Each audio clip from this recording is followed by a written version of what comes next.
Hello, Internet. I'm Angela, and this is Shenanigoons, that fantasy role-playing stream. I don't have a good thing yet. This is the nature of the beast. You know, it takes us a few weeks to actually come up with a tagline, and then eventually we get into it. But here at Shenanigoons, you contribute to the chaos eventually.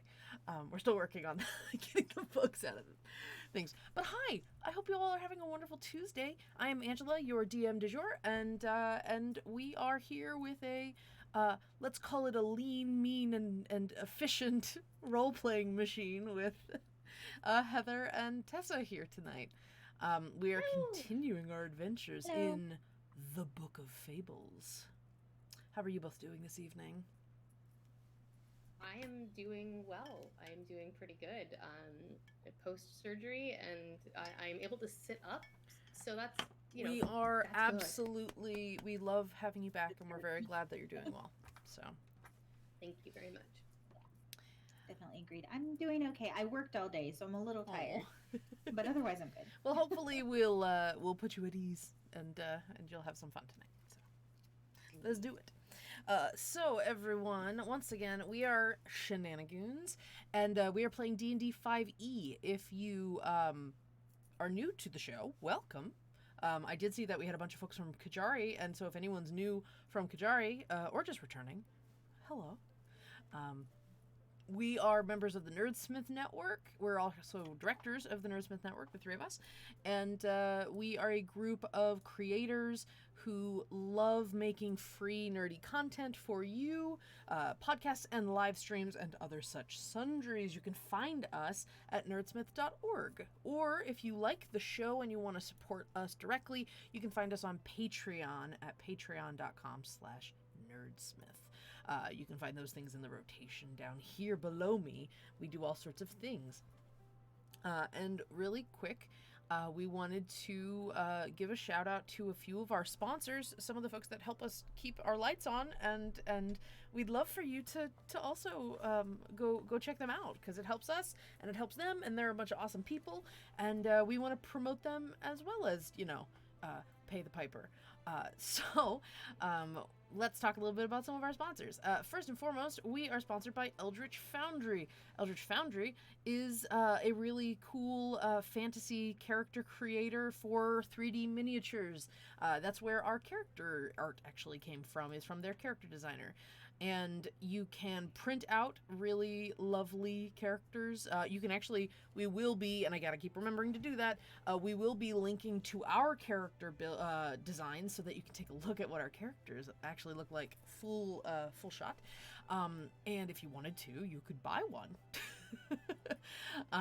But you can also get digital tokens for your characters, including Top Down, which I think is super rad, that if you make maps for your D&D games or your tabletop games, you can check it out with actual figurines of your characters.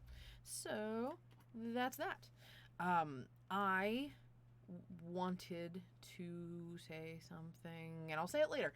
Next sponsor that we have is World ANVIL. World ANVIL is an incredible community of folks who make incredible projects in World ANVIL. It is a campaign management and novel writing and world building software.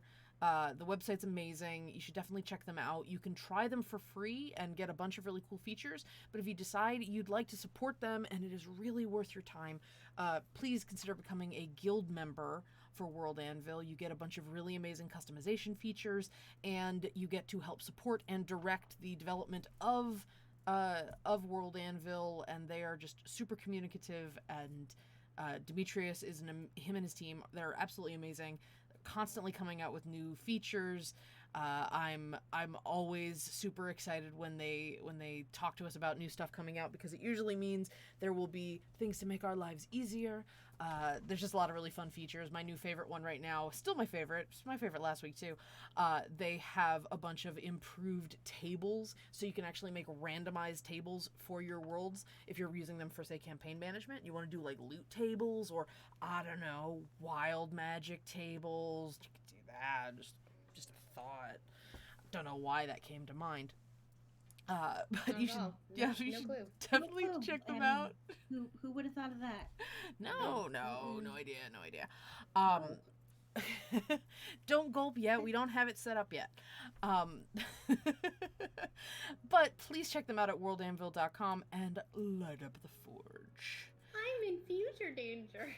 I'm gonna be in danger. So, continuing down the list, we have our very own Tessa to tell us about our other sponsor and some cool stuff that we want you to take a look at. Yes. We are so very, very excited to be sponsored. Nerdsmith as a whole is sponsored by Die Hard Dice. They are incredible. They are the finest purveyors of your polyhedrals.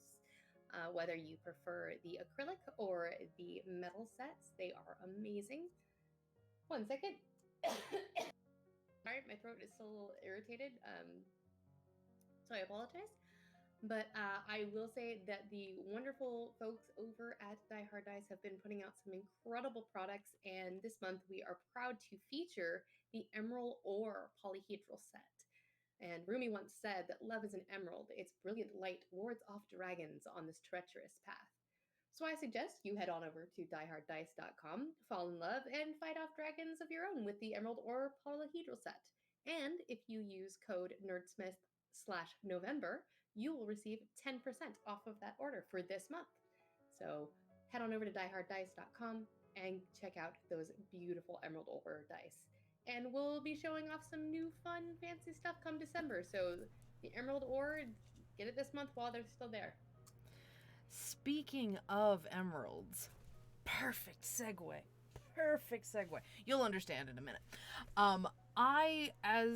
As we've talked about before, the reason that we are playing D&D is because it is a system near and dear to our hearts, but we want to make sure that you know every time we play that there are lots of other systems and other tabletop role-playing games that you should be checking out. Amazing indie creators they're just working themselves to the bone, creating beautiful and unique tabletop role-playing experiences, and we want to make sure you know about them.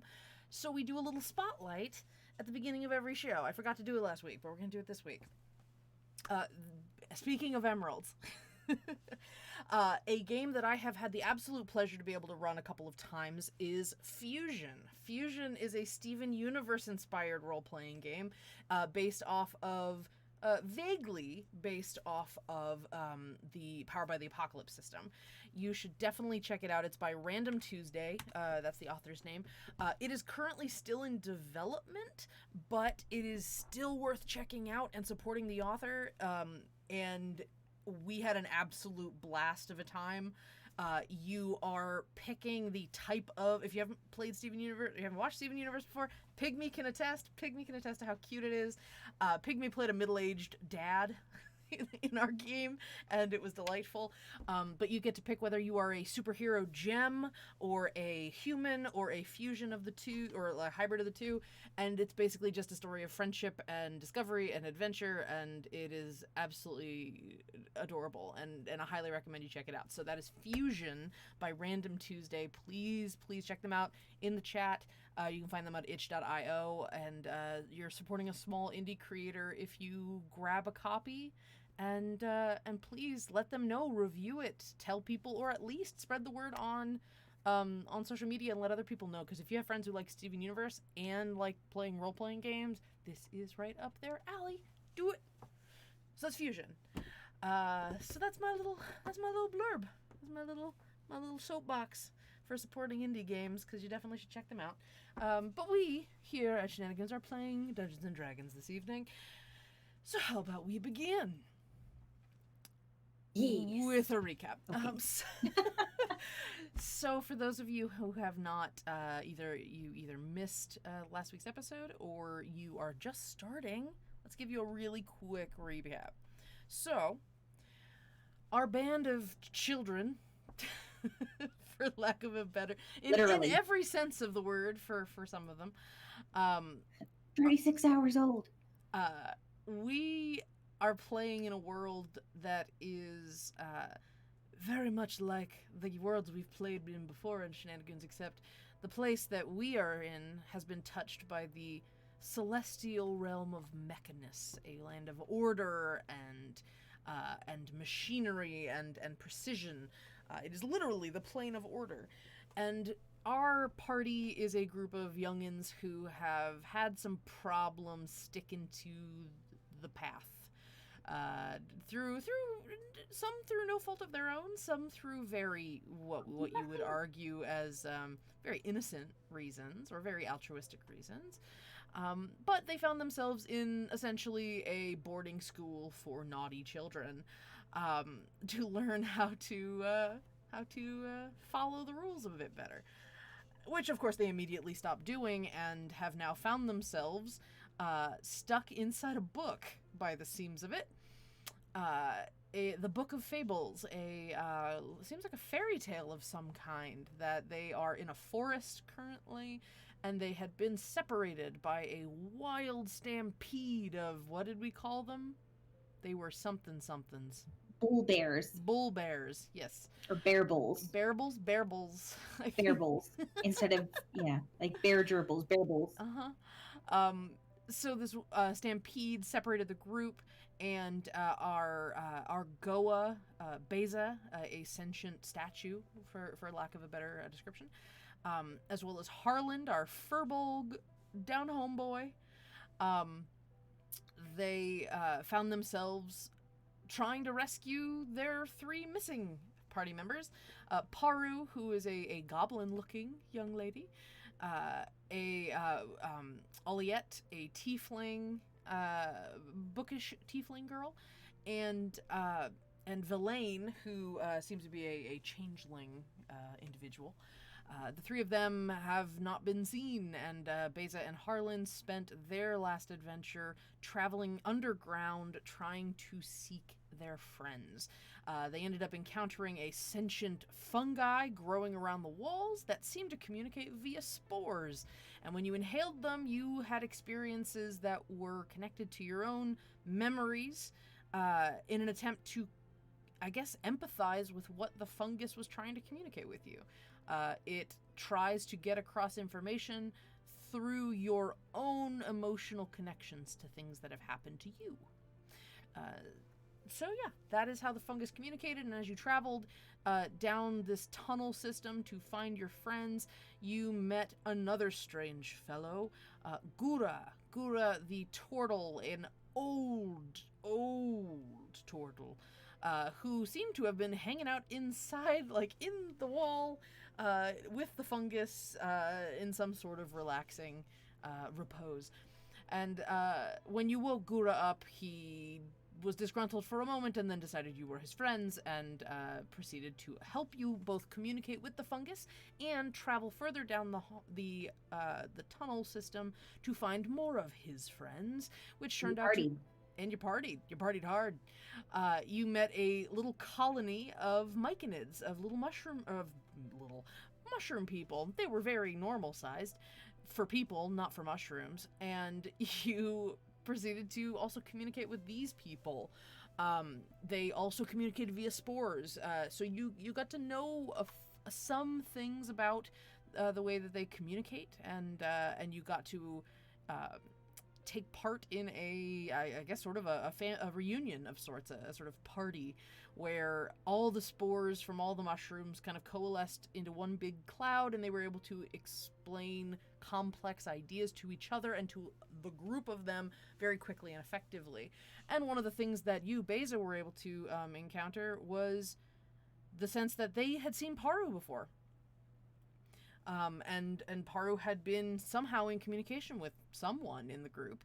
And so, armed with the fact that you knew that your friend at least had passed through these parts, and then revealed to you that she had made her way back to the surface, you followed Gura out of the mushroom caves and up into another forest area up above, where you were immediately marched upon by a very, very large Loxodon, an elephant man, a literal elephant man.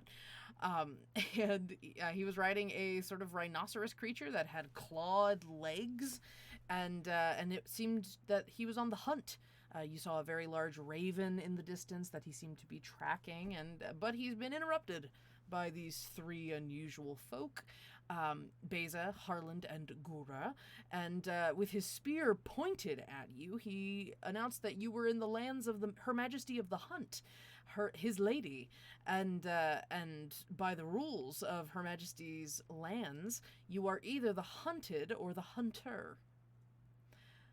So that is where we begin. Beza, you and Harlan and Gura were hiding behind a tree when this large fellow sort of came upon you with his steed and pointed his spear at you very dramatically. And in a voice that is just the absolute personification of the phrase harumph, he points his spear at you and announces, "Now out with it! Are you hunters or are you hunted? Speak quickly." We're hunting for a really elusive prey. I see. It's called a paru. And immediately the Loxodon knight in plate mail and sort of puts his spear on his lap and kind of listens in. "A paru, you say? What sort of creature is this?" Well, she looks at Harlan like, "Oh shit, what did I do?" You just see Harlan. It's not a very large prey. We're not very big, so we're targeting something smaller. But it makes it much harder to find. Ah, yes, the proverbial peanut in a haystack. You got that right. And let's see. It really likes to eat not eat. It likes to hang out around mushrooms. All right, so you have an environment in mind. And he's very engrossed with your story. You have his ear. And very it's big. green and very, very distracted. The rhinoceros is sort of like digging a little bit in the ground. Like, oh, there's a good and friend. It likes fire weasels. Fire weasels. Mm-hmm.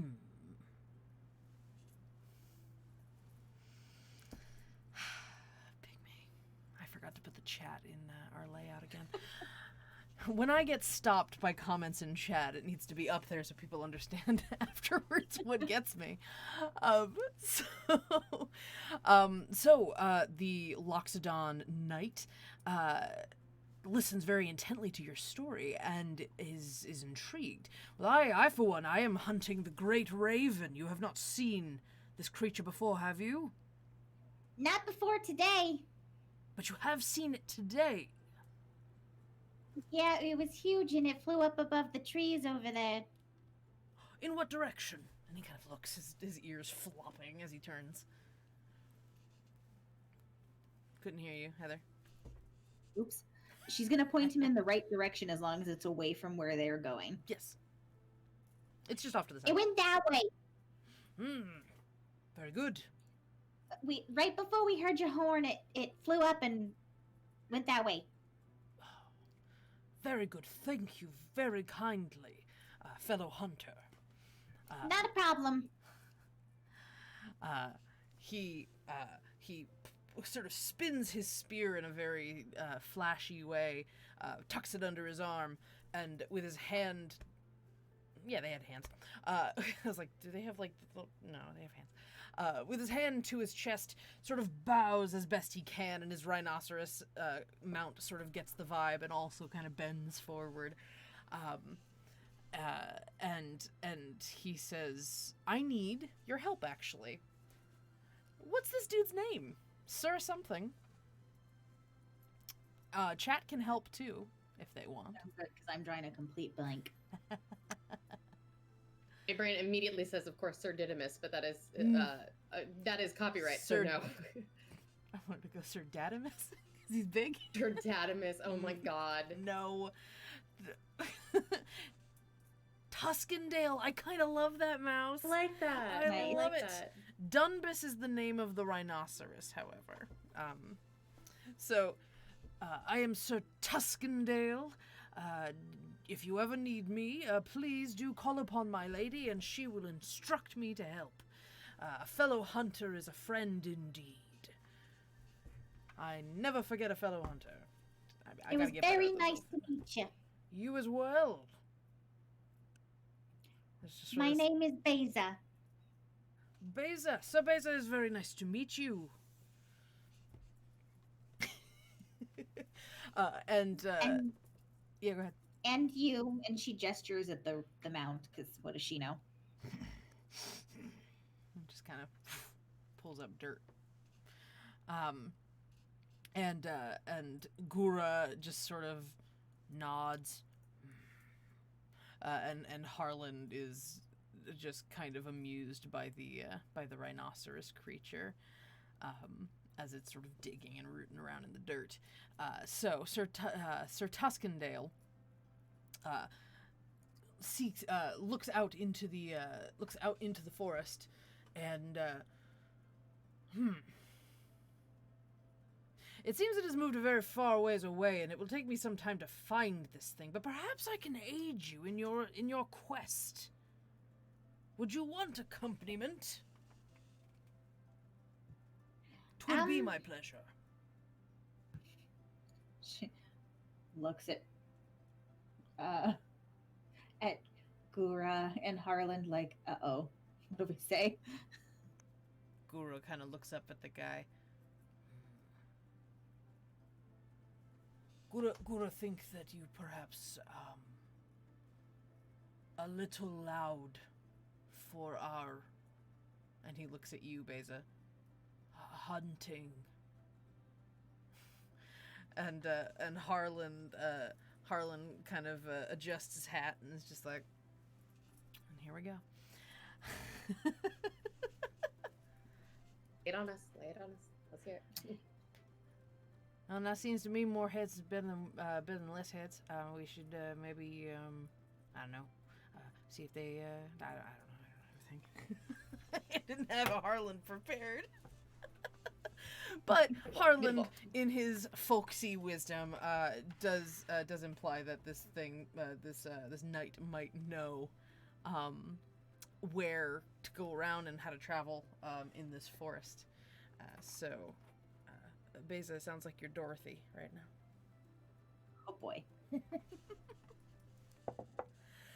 But Sir Tuskendale nods emphatically at Harlan's suggestion that he come with, and he's like, well, absolutely, this is my lady's woods. We would most certainly travel quickly and effectively together. So you got a big old loud rhinoceros and an elephant man in plate mail. The loudest thing that could possibly be loud. Love it. And I love it. and he goes, very good. And he reaches down into onto his saddle, finds the horn, sticks his trunk in about a foot in, and goes, "Arrgh." All right. We don't necessarily need stealth for our hunting mission, but I gotta make one thing very clear. We're hunting to capture, not to kill. And Sir Tuskendale just like kind of deflates a little bit. Sorry. I suppose there is skill as well, if nay, greater skill in a task of such delicacy. I take your challenge and accept it. Huzzah! The elusive and energetic Paru is a boon to anyone that can find it, but you have to find it first. A boon, you say? Are we talking wishes or curative properties? Perhaps a fountain of youth sort of situation? I honestly don't know what any of those things are. I just heard boon in a story once and it sounded viable.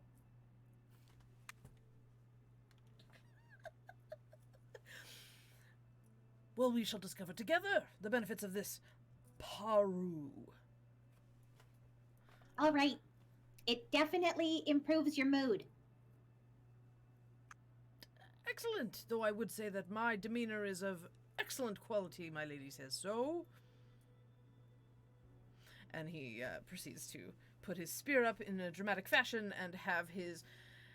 So rhinoceri are not known for dressage, really, but, like, it's kind of what's happening right now. Like, he sort of kicks a little bit onto the side of the rhinoceros, and his big hide kind of feels it a little bit, and starts sort of, prancing a little bit. Like, it's clearly meant to be more of a ceremonial thing. He's not trying to stalk anymore. And so... Love it. Onward, Dunbus! Oh, no! And so Dunbus and Sir Tuskendale have joined your party, galloping down the woods. And he starts to regale you with his journey thus far, hunting the great raven for Her Majesty of the Hunt, and we will return to that story in a moment. Paru. Yes. Let's talk about what you've been doing for the last several hours. Okay. So, you were separated from your friends in the great stampede of Faebles, and not that you really had a chance to see what was happening, and you were falling very quickly.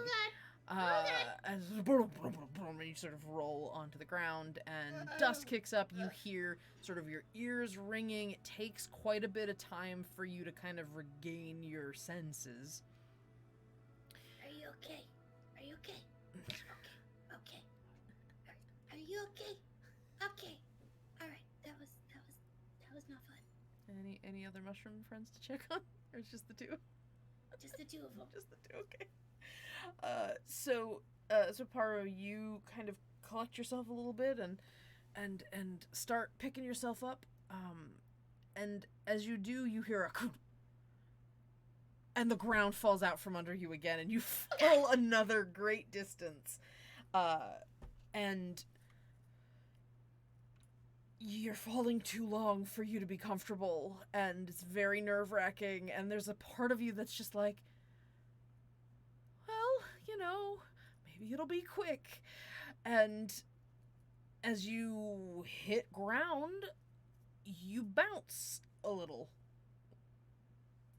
And then you sail down. How do I bounce? You sail up, and you bounce again. A little lower, you bounce again. Oh, this is fun. I like this. And eventually you're just kind of in a little... Eventually you're just kind of in a little spongy, like, it kind of feels like a trampoline. And... and it takes a bit to kind of get your bearings. It's a little hard to walk on, but you eventually do kind of clamber up, and you can walk. It's kind of like moon shoe material. It's like a little bouncy, a little spongy, but it's very dark, very, very dark. Like pretty much pitch dark. Too bad. Goblins can see in the dark, but poor little Paru cannot. I'm a very strange goblin. Yes, you are. So, you're sitting in the dark. What do you do? Okay. Is there anything? She starts patting her pockets. Make a light. Do I have anything to... You don't glow in the dark. Crap. Paru, you suddenly feel a little bit of warmth under your feet. Like the moon shoe material is kind of getting warm. Pleasantly warm, not like hot. And as you feel this happening, you kind of like go from foot to foot, kind of like, oh no, for a second. And a very dull glow begins to form under your feet.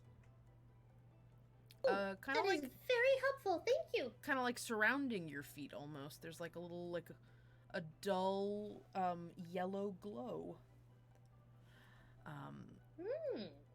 Interesting. Just where your feet are, though. I take a step forward to see if it follows. You lift your foot up and the glow goes away, and when you step your foot back down, it sort of boom, and this little yellow glow kind of emanates from where your footstep is.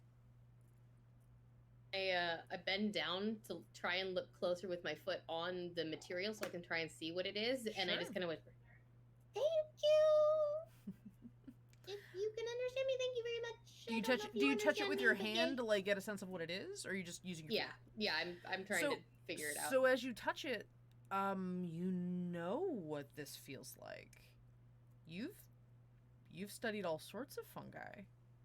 You know that sometimes it's not like little caps. Sometimes mushroom or fungus grows in like sheets on surfaces.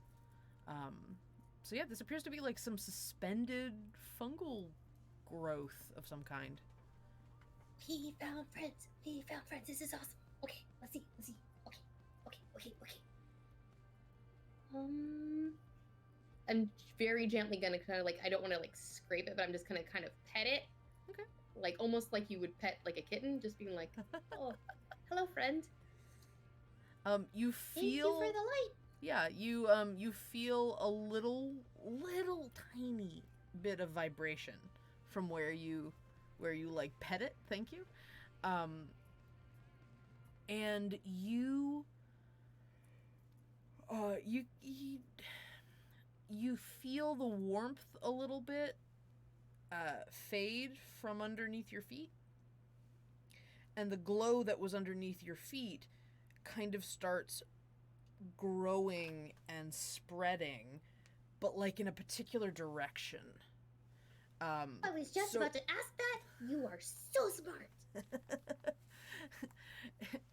It anticipates your needs. So this little pathway starts forming under your feet, heading one direction in the room.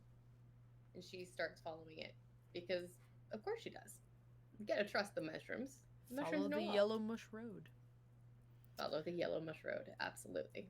Oh boy. So you follow this glowing path that seems to be forming across the surface, and you don't have to duck. Someone else might have had to duck over a very small, like the top half of a doorway or like a cave tunnel entrance. It seems that this thing is pretty high up in the room that it seems to be in. It's like sort of suspended against the walls. You kind of see it growing up. You see the little mycelia growing up and clinging to the stonework around you. And so you head. You see that this pathway leads into the tunnel system. Well, that is convenient. And she starts following the little pathway. Thank you, mushroom friend. I appreciate you. So you start heading down this tunnel, sort of boom, boom, boom, as you're moving down the fungus floor. Delighted by. Mm-hmm. And you travel for a good ways. This mushroom or this pathway seems to be slowly trailing ahead of you as you're walking, and you eventually. Sorry. Start yawning. No, you're fine. You eventually find yourself in a decline as this fungus is kind of descending to the floor in its sort of netting. You kind of head down, and you hit a rocky surface. So you feel like you're in sort of a much less fun part of the tunnel. But you do see that across the walls, this fungus material is still growing and traveling down the walls on either side. I'm gonna like keep a hand on it if I can, Sure. to kind of like keep a light because I cannot see. Yeah, and where you touch it, it puts a little bit of a light following your hand. So you get a little dim glow of what's going on in the tunnel from keeping your hand on the fungus. And then you just continue following this path. It seems like there's really only one way to move here, which is, convenient. And as you're traveling, you start to hear some noises. some kind of like snuffling noises, like a sort of noises echoing down the hallway, and that's all you hear right now. And then you hear a little bit of digging, and some more snuffling. I think it's a badger. Is it a badger? It might be a badger. What do you think? Okay. You don't hear anything. No one else, if they were there, would hear anything from your mushroom friends. Not to judge your communication abilities with them. So yeah, what do? You hear this snuffling noise. She is going to try to very, very quietly move forward to see what it might be. Sure. You are traveling with your hand still on the fungus? Yeah.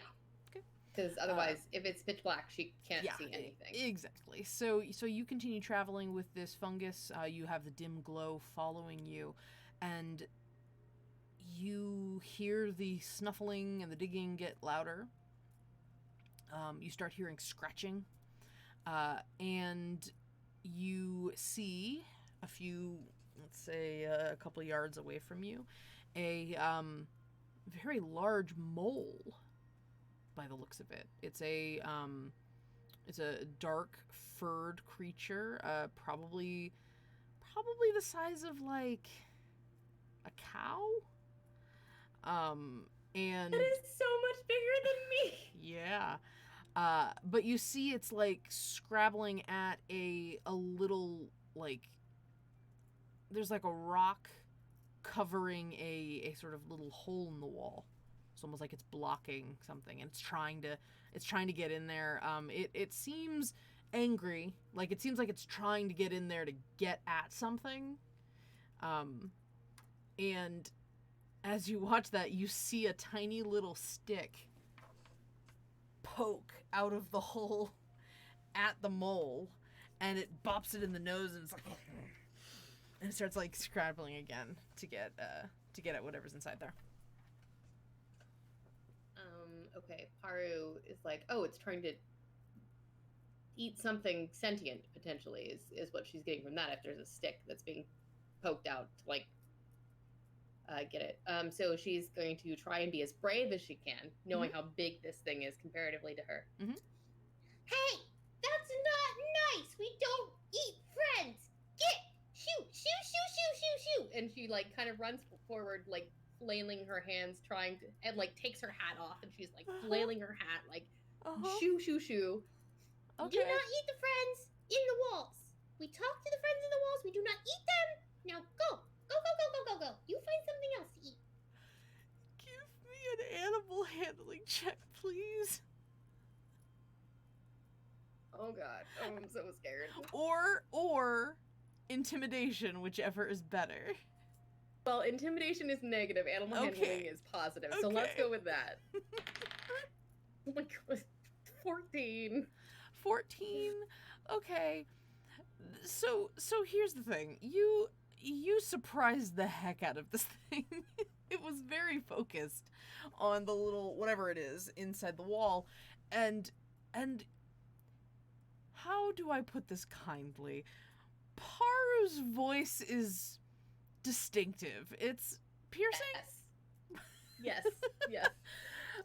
So this sudden noise that's happening, and the moving of your hat doesn't really do anything, but this idea that something is like charging it, this mole is just not having it and kind of backs off and like moves away and kind of just shuffles away. It doesn't seem to be. It seems that the boulder in front of this hole was about as much impediment as it wanted to deal with, trying to get to whatever's inside. Another person making noise and causing a ruckus is maybe a little too much for its day. So it's kind of scoots by several feet away. You see it kind of duck into a dugout hole in some dirt rather than the rock. So it Sorry, but fled. Gobble Yaga bless you. Sorry. gosh. You see the stick sort of jab out again and kind of duck back in the hole. It's safe. It's okay. It's okay. It's gone. You don't hear you hear some some movement, but you don't hear any response. You need help getting out? The sticks. How big is this boulder? It's probably way bigger than No, me. it's not that big actually. It's like this big. She kind of puts her hands It's like on it. It's smaller than a yoga ball. Not by Part much. of the size of a yoga ball. So yeah. She's gonna put her hands on it and try and wiggle it a little bit. It's okay. It's safe. You can come out now. You don't get quite the purchase you want, but you do all of a sudden. Like, initially you weren't making much headway, and then it feels like, whoa, it just like suddenly starts moving. And you see the boulder roll to the side, and the stick had been wedged beneath it like a little lever. Oh, that's way smarter. Holding the stick is again, very large compared to a normal sized, but kind of still very small, the little mushroom. Is about a foot tall, maybe foot and a half. No face to speak of, but a little stocky with a little cap, and it's red with little red spots, and or little white spots, and little pudgy hands, and little feet that don't have toes. They're like little stumps, and it sort of picks up the stick, and like pats the boulder and holds the stick out, and it seems to see you even though it doesn't have a face. It seems to pay attention to you, with like his stick out a little bit, like. Hey, it's okay. I'm not gonna hurt you. Are you safe now? I shooed the big mole cow away. The little fellow kind of looks around a bit and kind of stalks up to you curiously, looks up at you. It's Hey, it's shorter I'm than you. Baru. Oh, these are my friends. They say hello. When it sees the little mushrooms, it like puts a finger out. She offers it to, like, if you want to say hi. She'll like totally be like, "Hey, you can say hi." Yeah. They're just this little. This is Chanterelle, and this is Poofer. He looks at Chanterelle and he just kind of and hands it back. Thank you. And she tucks it back into her little hat pocket that she's created. And just sort of brushing itself off, the little mushroom, kind of like, almost like it's about to perform. It's got a little bit of a pantomime to it, the way it's got large gestures, and as it begins to kind of do a little bow, you see it kind of kick its head back, and your face is full of dust from the little mushroom. It sneezed all over you.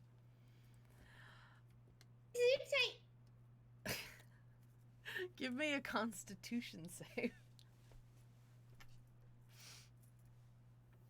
This will be, oh, that's great. +1. Let's see here. 5. As the dust hits your face, and you're very surprised by this. You kind of do an intake of air, and some of the dust kind of gets down your airway. You have a sudden flash in your mind. Very vivid memory, except the memory is incredibly potent in terms of your emotions during that moment.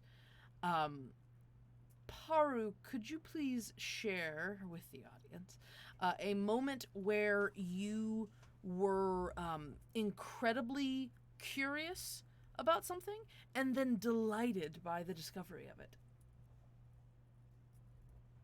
The fire weasel. Mm. The fire weasel is absolutely like very curious, and then just that absolute momentary delight of, oh, we are going to be friends because I love you, kind of emotion that just kind of pops out from her. Yep, that's the exact potency of that emotion. You feel again as if you're there in that moment again, and it just sort of flashes back to white, and you're back in front of the little mushroom man, and he's actually doing a little bit of a bow, and then reaches out and just kind of like brushes some of the spore dust off your arm, like sort of a sorry. And you see him kind of wipe its face that doesn't have. It's kind of wiping under the cap and stuff. It's like he's wiping his nose. She kind of like wipes some of it off. Thank you. Thank you. That was fun and interesting. And he kind of pats his stick down on the ground in kind of a huzzah sort of way. Do you know how to get out? I can't see down here very well, and I got separated from my friends. Could you help me find my way out, please? And he kind of points with his stick down the hallway, and starts walking. This thing walks like an Ewok, like this kind of like sort of stubby movement. That's awesome. I love it. And you see as it walks, it kind of pats the fungus wall, also doing kind of a putting his hand on it, and like instant and much brighter than you were expecting, a warm light flashes down the wall, and it's like the whole tunnel lights up. That is very neat. I love it. I'm not sure what kind of fungus it is, but it's very helpful. The little guy starts doing like a big circle gesture, and pats the wall. He seems to be doing a bunch of sort of. Give me an insight check to try to see if you can intuit what he's trying to communicate here. Let's see, insight. That is a 13. 13? You get some sense that he's trying to make some statement about big, as he's talking about the wall fungus. Huh. But it doesn't. You don't quite get a lot beyond that from him. And you go back and forth a little bit for like half a minute trying to figure out what he's saying, and eventually he just gets like he does a little stamp on the ground, a little frustrated, and then you see him kind of just sneezes again, and you get a full of dust again. Do you just sort of embrace that wave of like? Oh yeah. Okay, so you don't need to do a constitution save again. Let's go for it. Yeah, Awesome. So you get an immediate flash in your mind. A couple of things in your mind. You get a moment where you felt incredibly safe, almost parentally safe. You get a moment of being protected, like fiercely protected by something. And then you also get a feeling of connectedness, like when you met someone that really got you, if you've experienced that before. That's for her. It's just the first time she ever heard the Gaba Yaga talk in her head. Then that's that's like the immediate flash of like protectiveness and connectivity and something that's like guiding you and protecting you and keeping you safe. So yeah, you get a momentary flash of your first discovery of this fungus, so that initial sort of sensory connection, but then you also get this emotional memory of this intimate connection that you felt with the Gabi Yaga. So, and when you flash back, you just see the little mushroom, and it's sort of waiting. I get it. Yeah, okay. Just kind of brushing his cap again. She starts brushing some of the spores off. That is a very handy ability. I like that. That is very good. Okay. He takes a little bit of his cap and just like, almost like a little, like, thank you, sort of vibe. And he turns on his heel. He turns on his pseudopod. Starts marching down the tunnel again, and you follow him, and yeah, so you kind of head that direction, and after a little while, you are taken to a. I will say that the chat or Paru can come up with a nickname for the little mushroom. Do you want to go with Sniffs? I'm super down with Sniffs. Okay. Sniffs is awesome. So Sniffs leads you into a big cave where there are a bunch of mushroom people, much bigger than they are. I was gonna use he him for Sniffs, so we're just gonna say he him. Much bigger than he is, and you see them in the distance. Like, you get the sense of they're like human sized or bigger. Things that are all shapes and sizes, different colors. Some of them are bioluminescent, and they're all just like interacting with each other. And some of them seem to be, hugging, or some of them seem to be talking with like sort of this animated gesture thing. There's a little bit of that dust traveling between them. Some of them are digging into the ground a bit, like they seem to be like mining or something.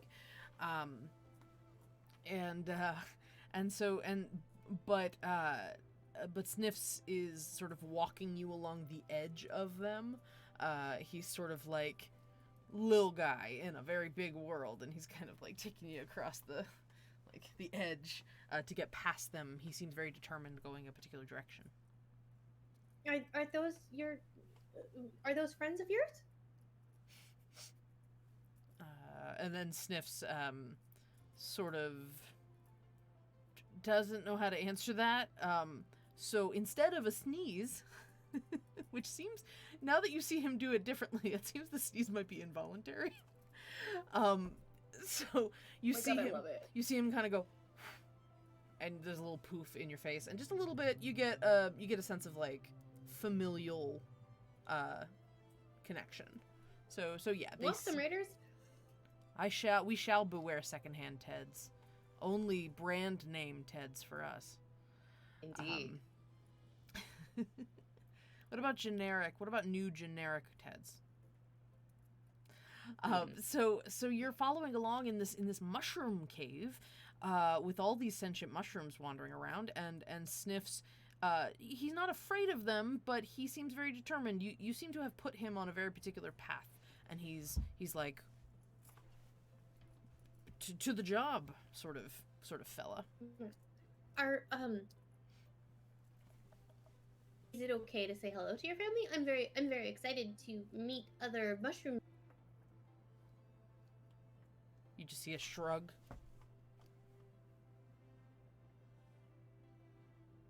Can't hear you. I know we have to find my friends, but at the same time, I mean, I wouldn't mind saying hello. Maybe they've seen them. I don't know. I will follow you. You are my guide, and I trust you. So thank you very much. I will follow you. And you kind of see him go. And and after a second, puts his head down and gestures like, "Go on." Thank you. And he just stays where he very is excited. while you. Actually, no. He he thinks about it for a moment, and then he kind of scrabbles up next to you, and waits for you to indicate like who you want to approach.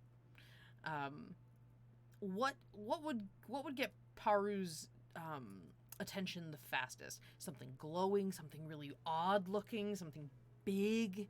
What sort of characteristics would Paru be like, oh, I've never seen that before, or like, I know what that is? Like, what sort of mushroom Probably would be? something glowing would like really get her attention. Sure.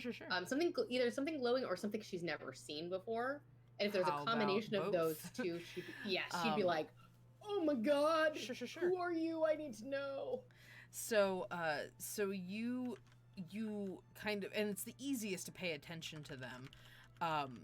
You see the ones that are kind of glowing around the place, and you see one that looks like a coral reef, which is really interesting. It's got it's sort of orangey red colored, but has like all these little parts to it, big sort of openings. It kind of looks like a geodesic dome kind of thing, but like lopsided, like it melted a little, and it's giving off this kind of orangey red glow in the room, in the corner it's in, and it has a few little like mitten hands, like they're not like fully fingers, that it kind of uses to move around underneath it. It's kind of dragging itself around, but yeah, it's just kind of like mingling, and Sniffs comes forward with his little feet and a stick, and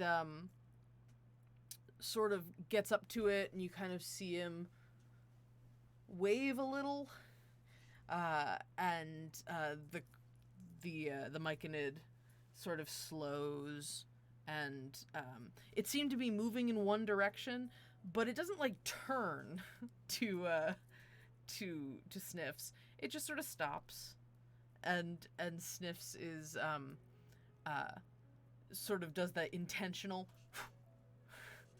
and a little spurt of dust comes off his mushroom cap, and you see the glowing Myconid glow a little brighter where the dust settles on its skin and on its surface, and it just sort of like ripples through it. It kind of looks like an octopus changing colors. It kind of ripples through, and the glow shifts a little bit, becomes a little pinker rather than like a scarlet red, and you see one of the little mitten hands kind of rest up on its elbow and do this.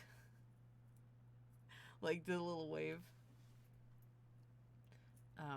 Go come here wave, or just a hello, wave? like a little hello. She is enthusiastically waving back. and Sniffs like waves you to come over.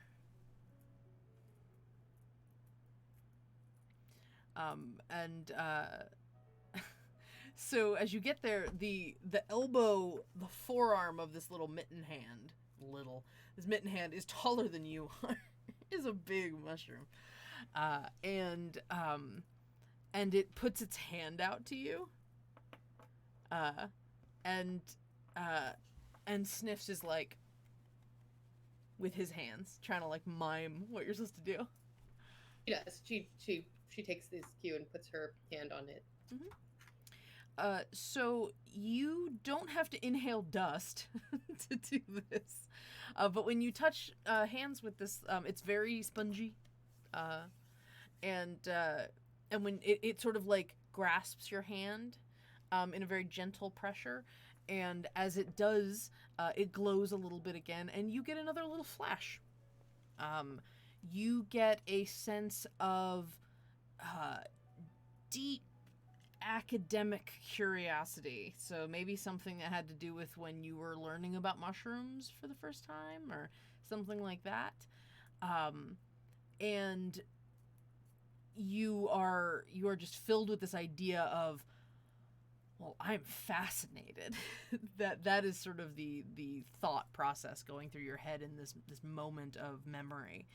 And you flash back to the present, and the mic in it is sort of fluttering between pink and like almost a pale white, kind of fluttering between those two colors, as it's sort of still holding onto your hand, and it kind of like lifts it up and down a little bit.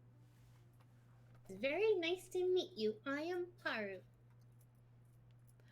And the mushroom lets go of your hand and just pats it, and then starts moving again. Happy as Paru as ever. She's like, whatever, home, nothing. What? This is my life. This is where I live now. So, book, what book? And sniffs, like looks at you again and is like, Yes, thank you very much. I appreciate your time and your effort and your energy. It was very kind of you. Thank you. and just starts sort of squat moving again. And he takes you around the group, and you see these mushrooms kind of again sort of going about their business, and some of them like walk towards the wall, the like fungus wall, and then the fungus wall just sort of envelops them and they disappear. Like they go into the wall almost. There could be like maybe something behind it or something like that. But it seems like it almost works as kind of like a door system as well. Maybe it's a security system. And you follow Sniffs down hallways and again to another section where there's spongy floor. And it starts inclining again. And you start climbing higher and higher in the tunnel until you start seeing light and you start smelling fresher air. It was a little dingy down here, but like in a dirt way, not in like a mold, well, in a mold way, but like a pleasant way for you. yeah, the way Paro is used to things smelling, being from, mushroom farmers. Yeah. So you start heading up into this tunnel space, up to the surface. And Sniffs sort of nods emphatically and starts leading you up, and then when you get to the top, he sort of stretches his arms out as like a look at my great works, ye mighty, and despair, and just waits for a reaction. He seems very proud of himself. Is amazing. Thank you. I really, this is perfect. Your home is amazing as well. I really like where you live. It seems amazing and fantastic, and all sorts of other words that I don't know yet, but I will learn them. If he had a vest, very proud of himself. And as he does this little like thunk on the ground behind him, a massive black form with claws digging into the ground. And you look up, Paru, and it is a gigantic raven. Hugest thing you've ever seen. Just like monstrously tall. And it has just razor sharp beak, and its eyes are just really angry and piercing, and its claws are in the dirt, and it's like 3 feet behind Sniffs, and he's kind of like, Sniffs, come here. There is a very large bird. Come here, very slowly. Don't get eaten by the bird, please. I want you to be very careful. And she's like looking at the bird, and just like there is probably terror just on her face, like, oh god, my friend. And she's like thinking, she's like, what do I have? Do I have anything on me that I can try and scare off this giant fucking bird with? and And you see Sniffs, like, get the gist of what you're saying, and just sort of, like, really pantomime that sort of, like, dum, dum, dum, dum, dum, sort of sneaking, and the bird just kind of, like, sort of cocks its head a little bit, and it looks very intently at the two of you. Like, Mr. Bird, do not eat my friend. He is very nice, and he rescued me. He does not deserve to be eaten, and you should find your dinner elsewhere, please. And thank you. She actually kind of walks up a little bit slowly and kind of tries to insert herself between Sniffs and the Raven. kind of, like, bends down a little bit, its head still kind of cocked a bit, and Sniffs, in sort of a panic, kind of just chucks the stick he's holding up. And the Raven sees the movement and just kind of, and, like, grabs it and cracks it and just goes, and the stick just goes, and you see Sniffs kind of like,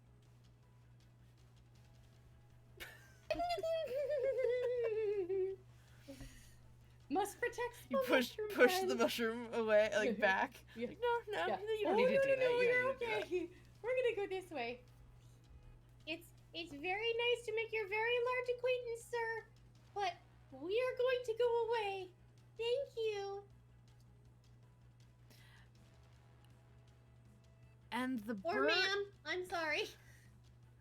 the bird looks at you curiously, and then it talks at you.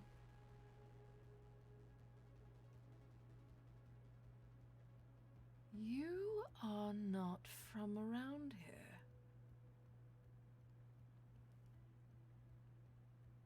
No, I am not. And oh God, you talk. Okay, not used to talking. Giant. I mean, you're a giant raven, which is also I'm not used to. But yeah, no, not from around here. Hi, hello. I'm Paru. Paru. Yes. Where are you from? And it blinks at you. This is gonna sound very strange, but I was reading a book in a library, and then suddenly I was here.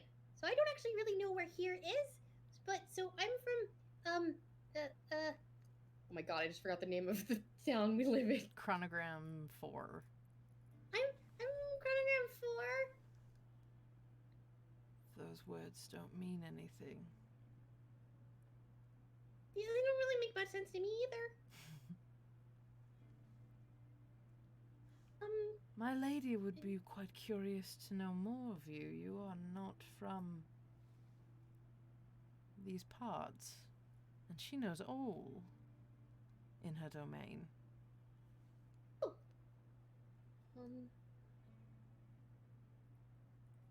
May I ask your lady's name? I don't know anybody here aside from my friend Sniffs here, but what kind of domain is this? Few know her name. She is known as Her Majesty of the Vine. She rules the forests of this place. I have not had the pleasure of hearing of her before. A tragedy, truly. We should remedy. If it means that Sniffs can go back home uneaten, I would be happy to go with you. Though I was looking for my friends who are also from the same place that I am from, and they are all very, very much anomalies as well. Perhaps your lady would be interested in them as also. Intriguing. One of them, she was like brought into existence, like as from a statue into like full personhood in like 3 days. She's only been alive 3 days. She's even bigger than me. She knows a whole lot more too. Curious. Well.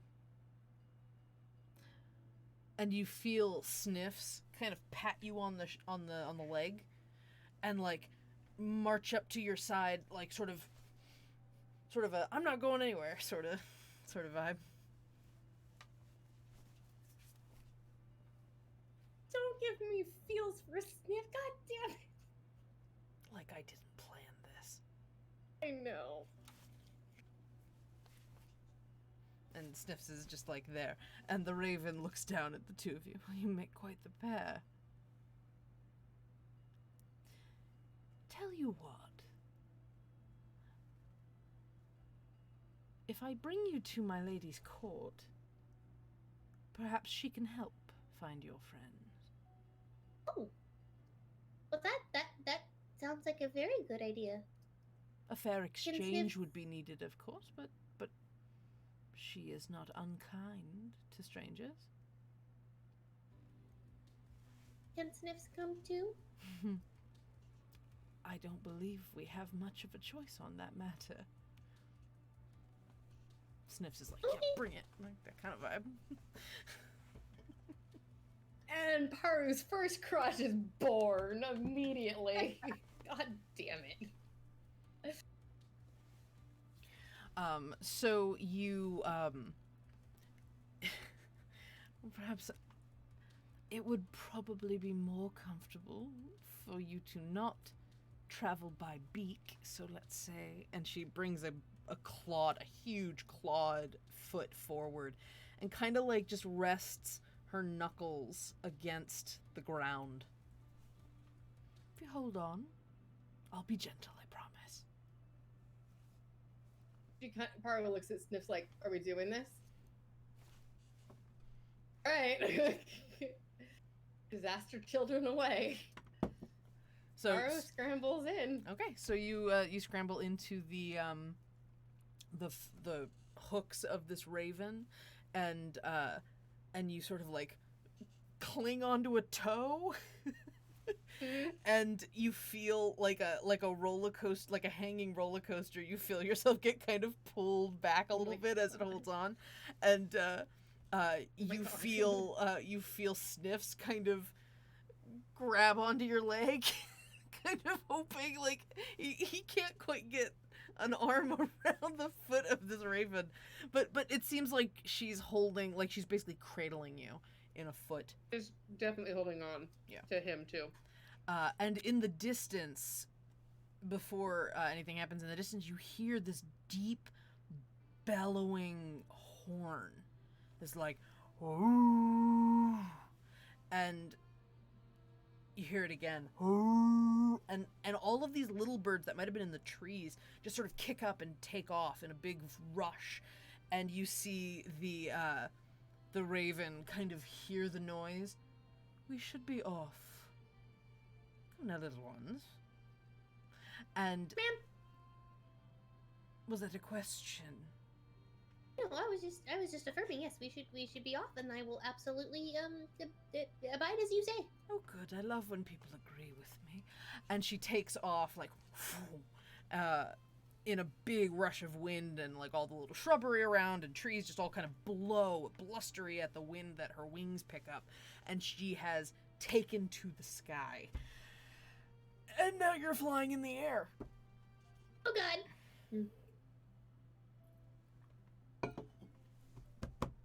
Cut back too. Have concerns. Well, so Sir Tuscandale is regaling you with tales of his hunts and how and how Her Majesty of the Hunt is a renowned hunter in her own right, and how she I really have to turn off the chat. And how She trains knights under her charge. There are rangers who understand every nook and cranny of the forests, and Sir Tuskendale is actually one of her chosen sort of bannermen. Not quite a ranger, more of just a keeper of her honor and like ferocity as a warrior. And he sort of talks about how she's blessed him with certain gifts, and he has studied for quite a long time to gain these skills that he's had, and he's a very blustery, very proud man, but seems very intrigued by the trio of you.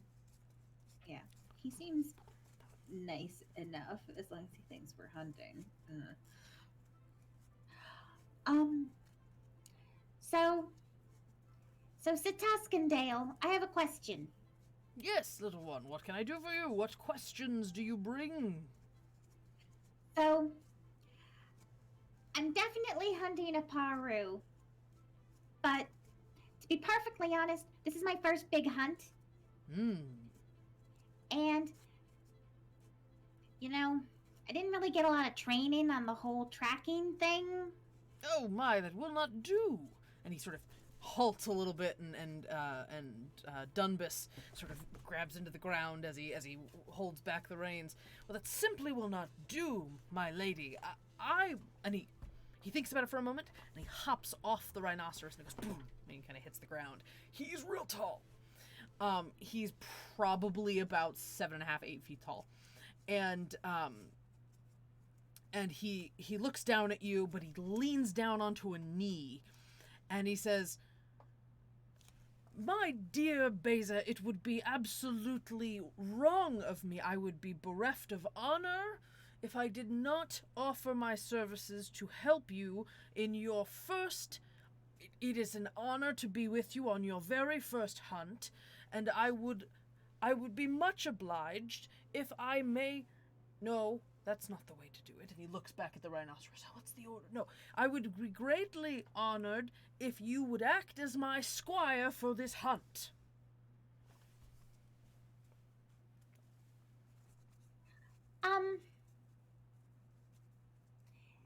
That sounds like a great honor. What's a squire?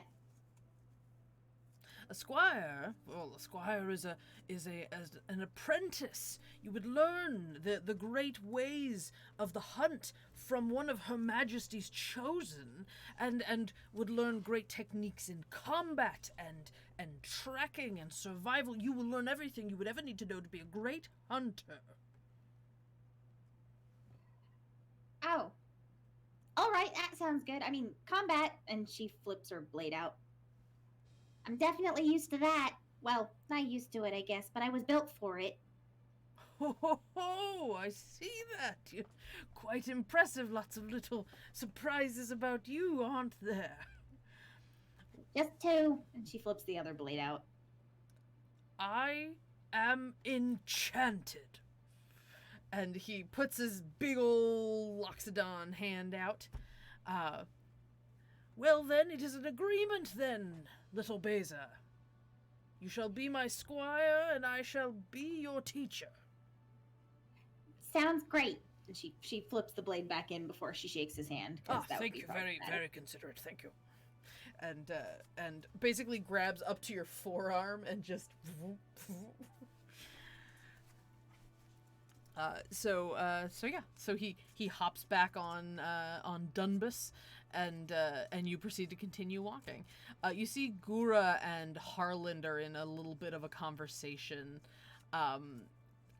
It is dense, and it is very confusing. It seems that they've gotten to some conversation about the nature of the universe again. They're currently having a discussion about what Harland was calling the Peapod Theory. And seems like he might be discussing like what being like two peas in a pod means, but Gura seems to be extrapolating that out into a sort of universal existential theory about how we're all connected and under the same veil of reality perception that he's thus calling a pod. So it's a little dense, and it seems like Sir Tuscandale's a little more your speed.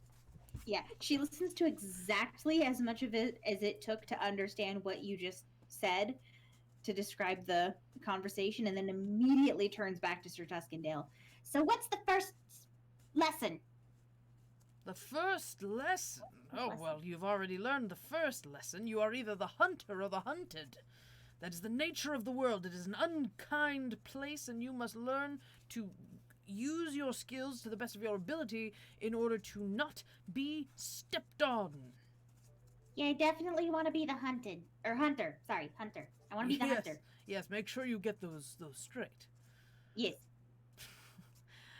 Yes, so, that would be lesson 1. I suppose we should talk about lesson 2. Lesson 2 is understand your prey. Know what they're thinking, know how they move, know what they seek in this world, so that you may anticipate their reactions and their movements.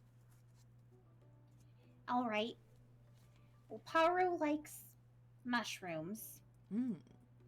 But we just came from the mushroom worlds, and she wasn't there anymore. I see. Well, that is a conundrum. Yeah, it's where... My accent is all over the place tonight. It's fine. It's where we... It's where we met Gura. I am Gura, yes. Gura is Gura. And he helped me and Harlan get out of the caves that were under the ground and everything. And we found out that Paru was led out of the caverns by some mushroom people. Or at least a mushroom person. That part wasn't very clear. And then now we're seeking her out. And she likes mushrooms, but she'd be looking for us too. Well, very well. If this Paru was not in the place you sought before, that is curious. It would have been somewhere where the mushroom people get out of the ground again, though, because she was definitely with the mushroom people at one point. So it's got to be one of their exits from the ground, right? Very astute, Squire Beza. We shall explore your hypothesis to its fullest extent. And he kind of pulls back a little bit. Do you have anything left of the mushrooms? Rather than just trekking back and taking more time to go back to the entrance we were in. And he looks around and he narrows in on Gura.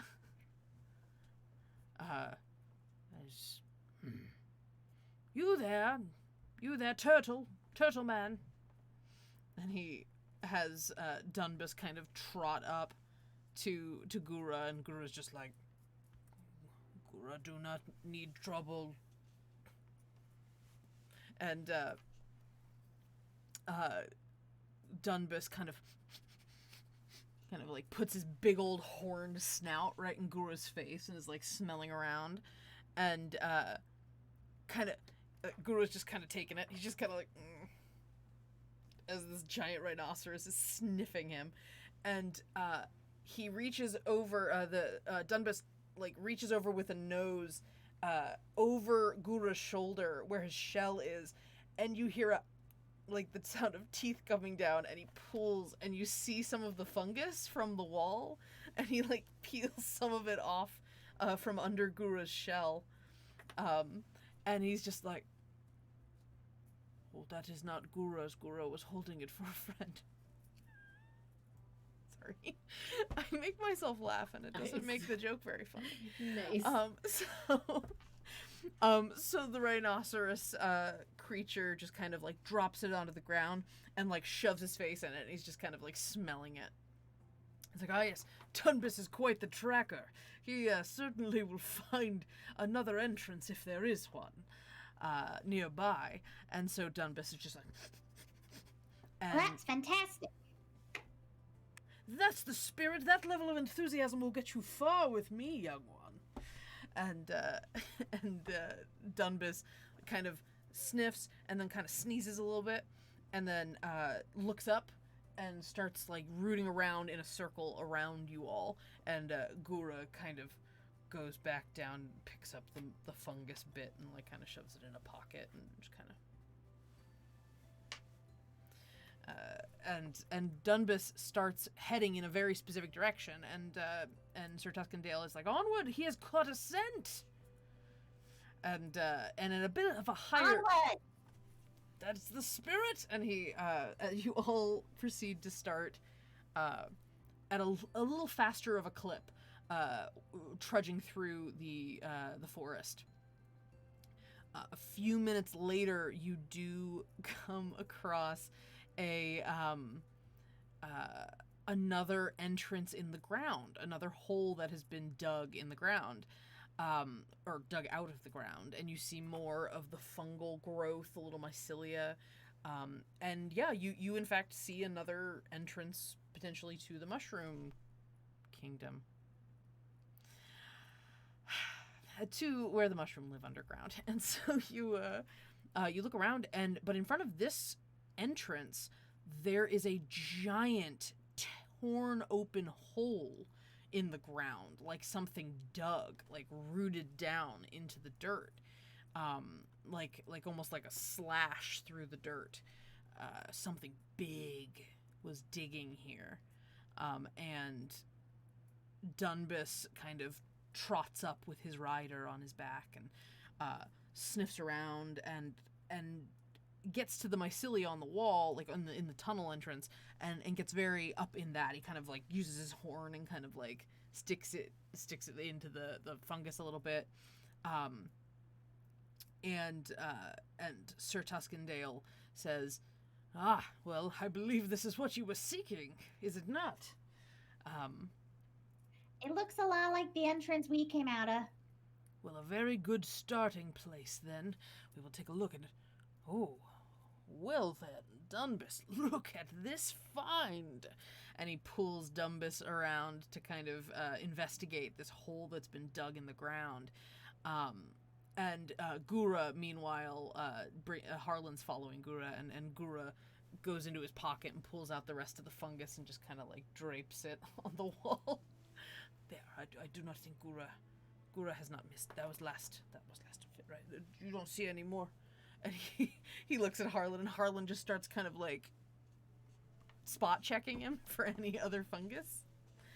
And so you watch Sir Tuscandale hop off of his mount and kneel down at the big hole, using his spear to kind of investigate the dirt around it.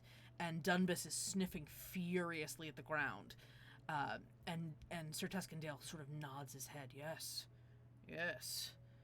I believe we have caught the trail again, my friend. The great raven has been here. Uh-oh. Is that what made that hole? Oh, yes. Talon's quite sharp on this creature. So you're telling me that the Paru that I'm seeking might be with your giant raven? Quite convenient, wouldn't you say? It could be, as long as the Paru I'm seeking's still alive, because I need it in one piece. Oh, yes, that could be a complication. But let's keep ourselves chipper. Let's keep ourselves optimistic about this sort of thing.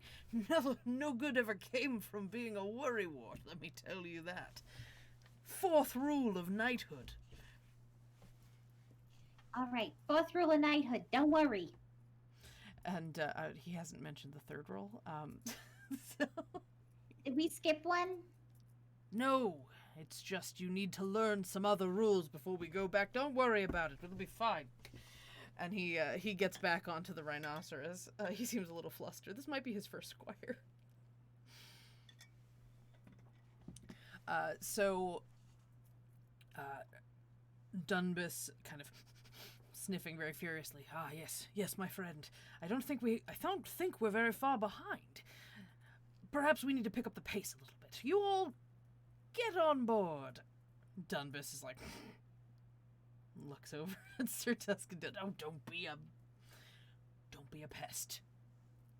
And he looks and sort of motions for you all to climb aboard as Dunbus kind of gets on his elbows. Okay. Given the reaction, Beza makes a point of like patting him or rubbing him on the shoulder or whatever as she's getting him. Thank you, Dumbus. Kind of shivers a little when you scratch him. Doesn't complain though, just kind of lets you get on board. So Sir Tuscandale's saddle is like really substantial. It seems like it's actually made for maybe 2 of him to ride it. So which is plenty for all y'all to get on board. And Beza, you're solidly built and quite dense for your size, but Sir Tuscandale also seems like he's a very large creature, so it probably evens out. You don't have any trouble getting on board Dumbus in any event.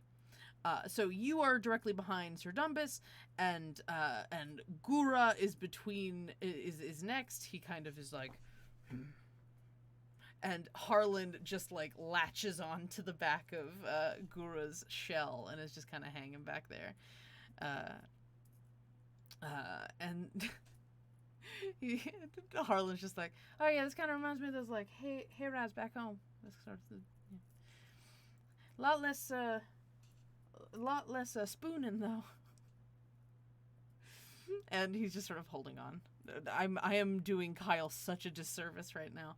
He's far more clever than I am with Harlan. So you all start heading at quite a pace. Dunbus, like, he like just starts galloping in a direction.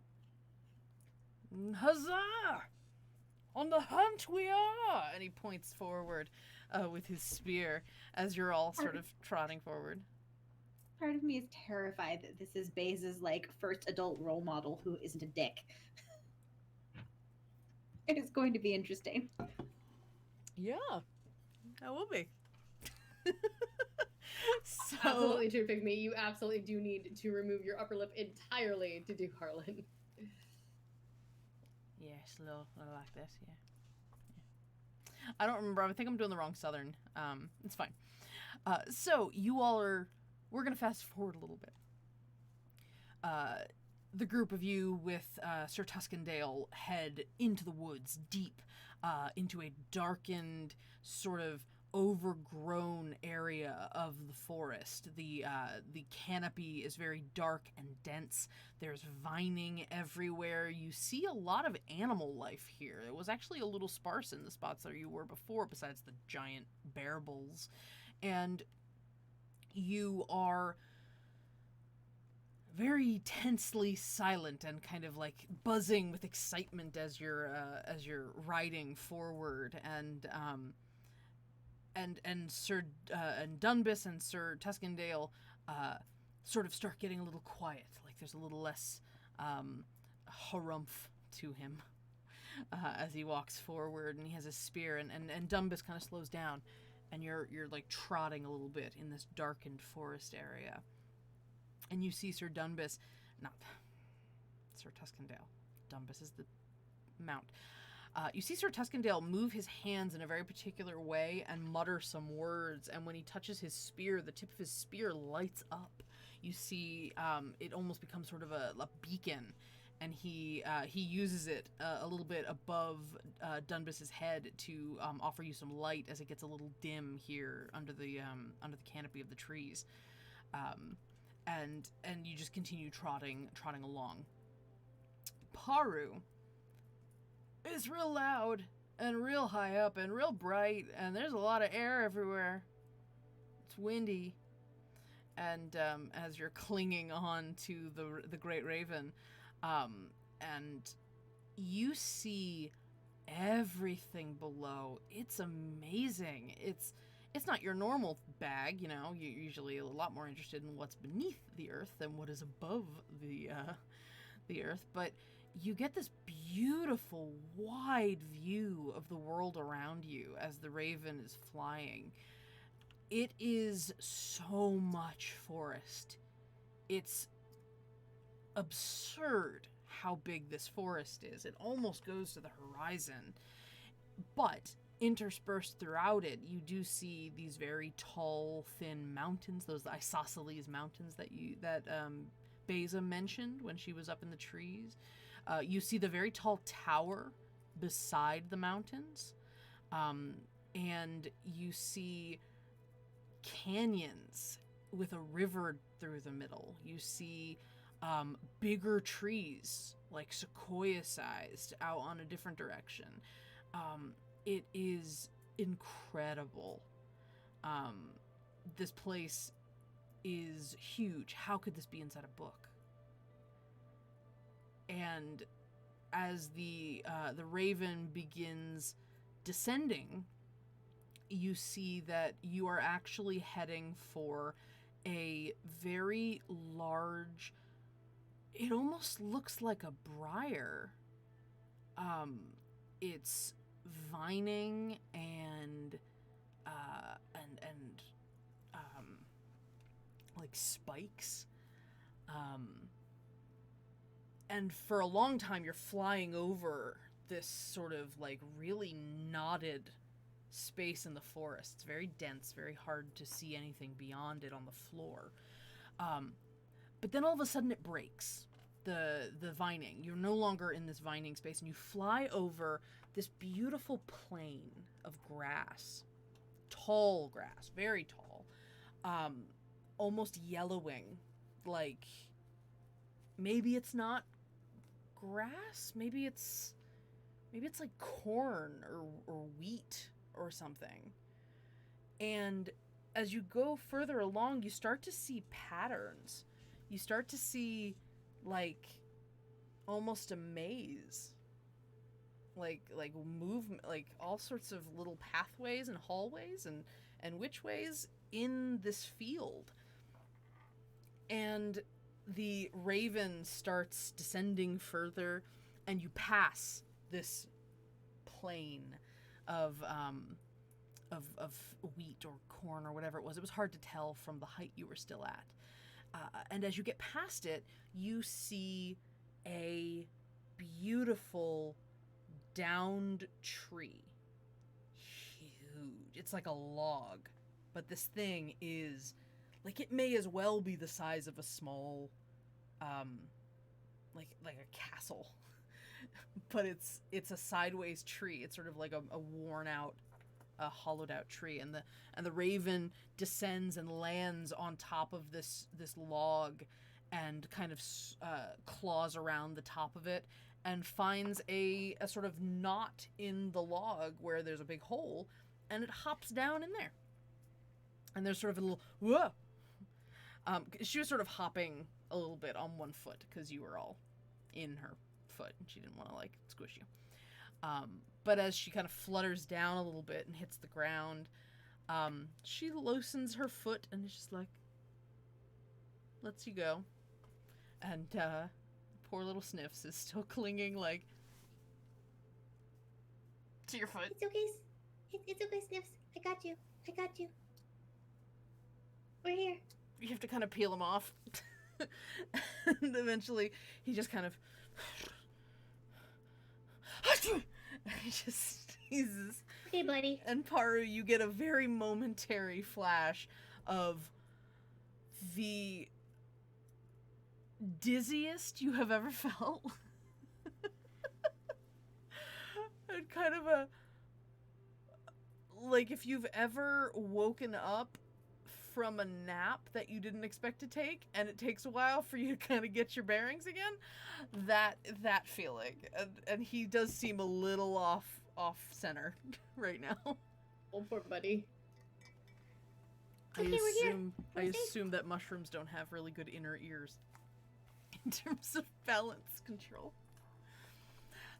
So yeah, and the raven is over you, like towering over you. Well, I hope that was pleasant enough. It was exhilarating. Good. Always like to show new friends a good time. And the raven kind of plots forward. Excuse me, I hate to be rude. I don't know what to call you. Perhaps when we've gotten to know each other a bit better. For now, you may speak of me as the Great Raven. It is my formal title. Yes, ma'am, Great Raven, thank you very much for flying us here safely. Of course. My pleasure. And the raven kind of, like I said, sort of scratches forward.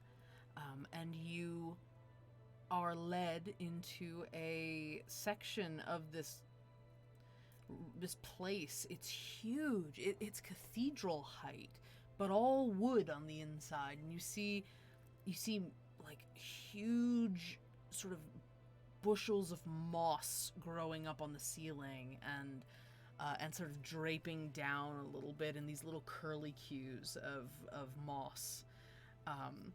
And you see more vining kind of threading through the wood of this log building.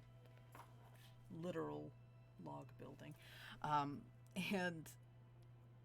As you're led into a room, a very large doorway,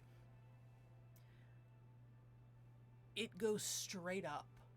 You see like a cylinder as if you're inside a large tree. You knew this was a downed tree, but maybe there was a section that was still upright, and it's straight to the top. And it's lit at the ceiling. It's hundreds of feet in the air. It's lit at the ceiling, but you don't see the ceiling. There's just fog on the up above you. And that's where there's just this dim light happening.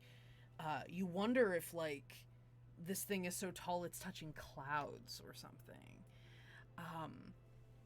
But you're in this very large, round room. And in this room, there are 6 thrones in a circle. And you see they're all in different make. There is one that seems to be entirely made of water. Like it's just clear water in the form of sort of rolling waves, but it seems to be sort of a seat almost. There is one that is, it's spiky. Sorry. You guys see my notes? No. So it's made entirely of antlers, like just spikes. It kind of looks like the Iron Throne, except it's made entirely of deer antlers. And it's like the Iron Throne meets Gaston's place in Beauty and the Beast. They use antlers in all of the decorating. And then you see another seat that is pale, blank stone. All straight angles, very meticulously carved. No other details to it. Very plain, but stately looking. What is that? That's concrete. And then you see another one that's very ornate, very sort of ostentatious. There's lots of gemstones. There's lots of precious metals. But they're all in like their raw form. They're not jewelry. They're just like naturally occurring in all these little spots on this one chair. And then another is entirely constructed of that same sort of briar that you saw all along the forest, though it is smoothly carved or smoothed out along where you would sit. How many is that? Is that 5?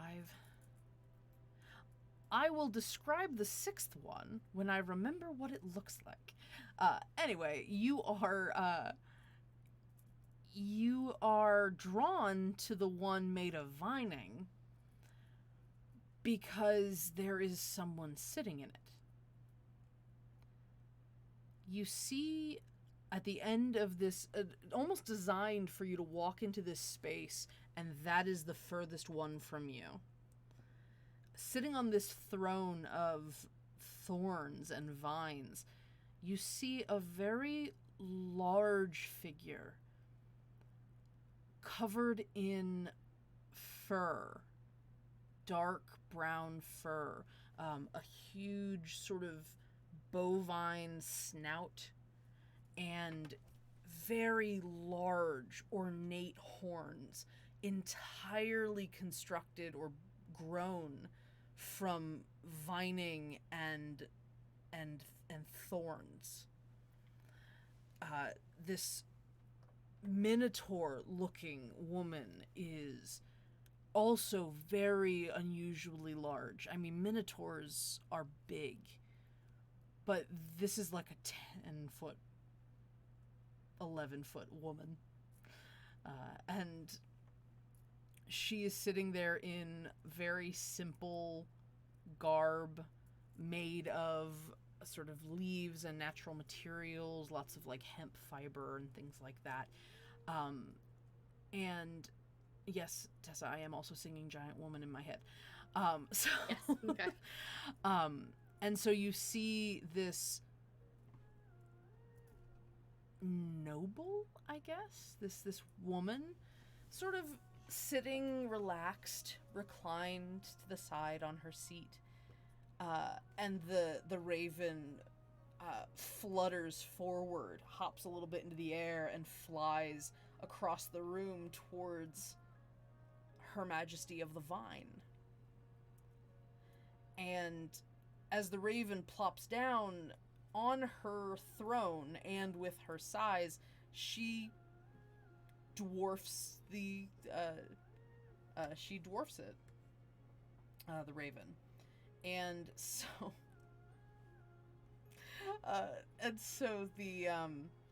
the raven just sort of like leans to the side and whispers to Her Majesty of the Vine, and the Minotaur lifts up a hand and just kind of like gently strokes the beak of the raven as she's holding its mouth close to her ear to listen closer. But there's like sort of a tenderness to, like, it's almost like how someone really attached to a horse, sort of like a kind of a, parental's the wrong word for it, but there's a care to the way that she's touching the raven.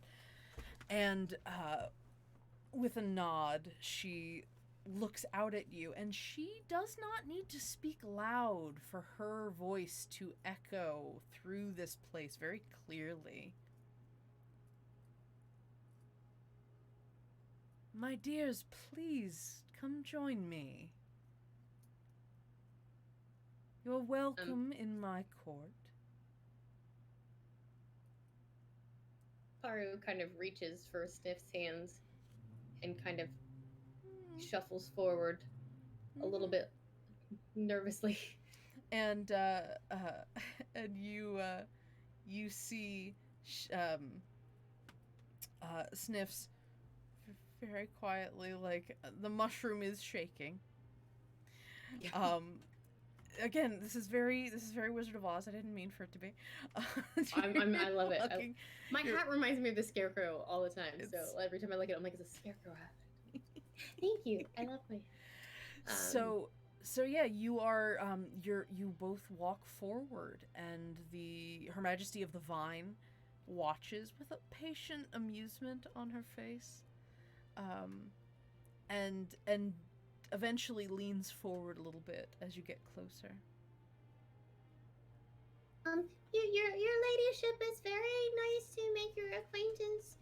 Thank you for accepting us into your court. And she attempts to do the closest approximation to a curtsy that Paru has ever seen, which is probably very undignified, but she is trying to be as genteel as possible as a little goblin child can be. And Her Majesty grins a little at that, It's a pleasure to welcome you to my court. I love meeting new people, and it so rarely happens. My raven here says that you have come a very long way. I suppose so. I am not sure where here is, but I am from chronogram 4. And I was reading a book in the library, and suddenly the words changed, and then me and my friends all tumbled and fell through a hole in something, and then we landed here. But I have lost my friends who came with me, but I found a new friend in Sniffs, and he was very helpful in getting me to the surface. And then we met the Great Raven, and she said that you would be interested in meeting me and potentially meeting my friends too, should they find their way here, or perhaps you would know where they are potentially. Perhaps. I can do my best. My power alone is not as omnipotent as some of my court would believe. And she casts a glance at the raven. The raven kind of ruffles her feathers a little bit. But I can do what I can. I'm of course happy to offer recompense in any way that you see fit for your assistance. Trade in kind, perhaps. Information for information might seem like a fair trade. As best I can. I am not particularly knowledgeable, but I am happy to share what information I do have. But see, that is the curiosity. You have more information than you know, little one. You spoke of a book. Yes. Well, then it seems you have fallen into some sort of story. Perhaps it's yours. That would be very intriguing and interesting. Well, I suppose we could try to ascertain the whereabouts of your friends. They are also from somewhere else, as you say. Yes, we're all from chronogram 4. I'm not familiar. It's very orderly. Everything is supposed to go a very certain way, and when you don't act the way you're supposed to, they send you to a different school. It sounds like something my wife would design. And my earbud just died, so I need to switch over to my headphones, so if you will give me one moment to do so, please. I'm so sorry. Beza, as you are traveling with Sir Tuscandale, you start reaching a thick portion of the forest where these vines are super dense and like almost knotted together in a wall of briar, and it takes quite a while for you to circumvent some of these spaces. It's a little bit of trying to open a path, which Sir Tuscandale and Dunbus seem relatively capable of doing. You see his horn sort of tucking into the vine and tearing back, and Sir Tuscandale seems to have more magic than just the light that he can cast. It seems like he can also summon elements. He has a little bit of a controlled burn that he can do. And you see a number of things that he's capable of doing that are quite interesting. He in fact even he lifts his spear into his hand, and he opens his hand up, and the spear just completely disappears out of his hand. And after another moment, he lifts his hand triumphantly, and a very large great axe appears in his hand. And he proceeds to start using that to chop through some of the vines that are blocking your path through the forest. Wow. Thank you. I've been perfecting this little, this old thing, and he sort of like very proudly brandishes his great axe. Question for you: how big is Beza compared to Dunbus's face and horn? Dunbus's face is probably the size of Beza. Okay. He a big rhino. Gonna see if I could ride like right behind his horn and basically use both my swords to cut the vines. But I think his face might not be quite big enough for that. You do it, and he just gets like stuck into the ground. Not a bad thought though. You could though, however, while Sir Tuskendale hops off of his mount, you could take the rider's spot, and do a little bit up at the top if that's something you'd like to do, because Sir Tuskendale seems like he wants to be down and getting enough motion that he can chop with the full weight of his axe. Yeah, she'll do that then. She can't get her feet in the stirrups. They're way too low for her because Sir Tuskendale is gigantic. So she like makes sure she's stable, wraps herself with one of the reins or something so she doesn't fall off completely, and then leverages however she has to start cutting at some of the vines. Quite impressive, Squire Beza. You have skills for this yet. I need not teach you. Thanks. I was kind of made to have the blades, so that comes naturally, but there's a lot of other things that don't. Well, training you can have. Being born for this sort of work, now that is a rarity and a gift. And he sort of starts chopping more into the vining, and you work together. We're going to shift back to Paru if you're good to go.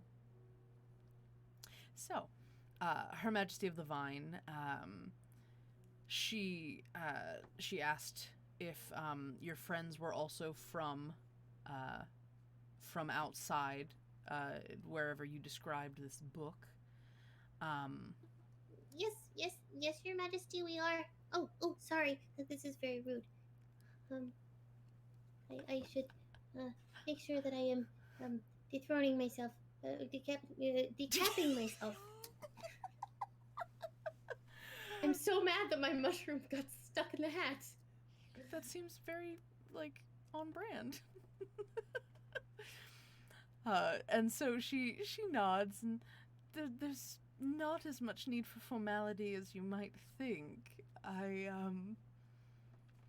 One needs to cover their head in the rain. I would not ask someone to doff their hat in my presence in that case.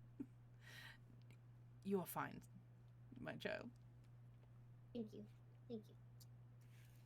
This way I can wear my headphones and it actually fits. So. It's very, yeah. Very meta of me, yes. Yeah. It's weird, the queen's nose starts bleeding. I just heard static just then. Headphones. So Her Majesty of the Vine is, she considers for a bit. Not many come from beyond our realms, but since you seem very fresh off the boat, perhaps I can explain. You are currently in the Queensdom. My wives and I rule this place. We each have our own realm of specialty, but we try to keep our people safe and happy and occupied.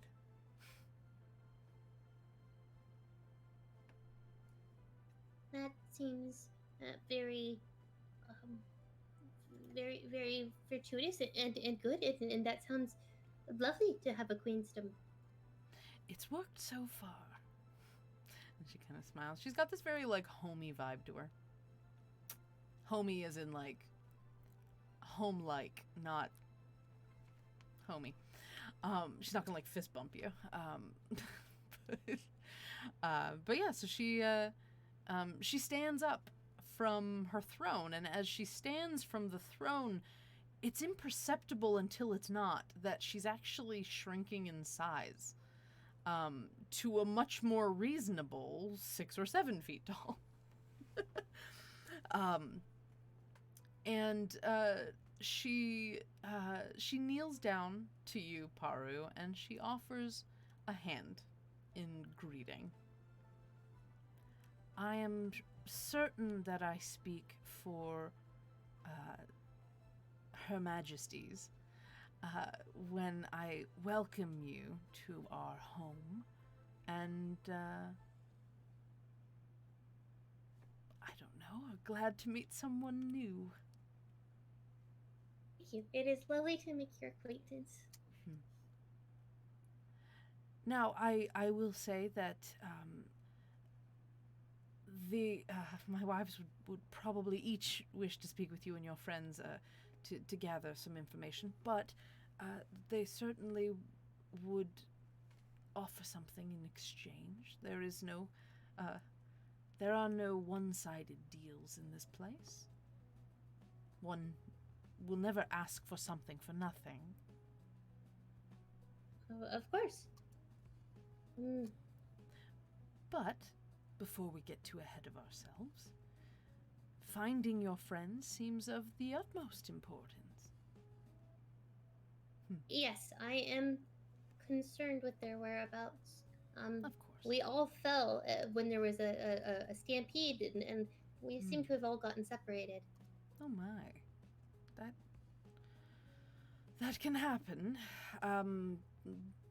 And she looks back to the raven. Where was this? In the realm of Her Majesty of the Hunt, my lady. That will definitely happen. Well, we will, let us see what we can see, shall we? And, Her Majesty walks, back the way you came. If you'd like to join me, this might be rather fun. Yes, please. And she walks through. She's got a bit of a train behind her of like leaves and such, and sort of leaves and moss sort of thing. And do you put a mushroom on the train? I absolutely do. Okay. You drop the mushroom. This is Poof? Yes, I gently place Poofs on the train to add to the decor. Sure. Yes, that's very nice. As you place Poof, there's an immediate reaction. Moss starts growing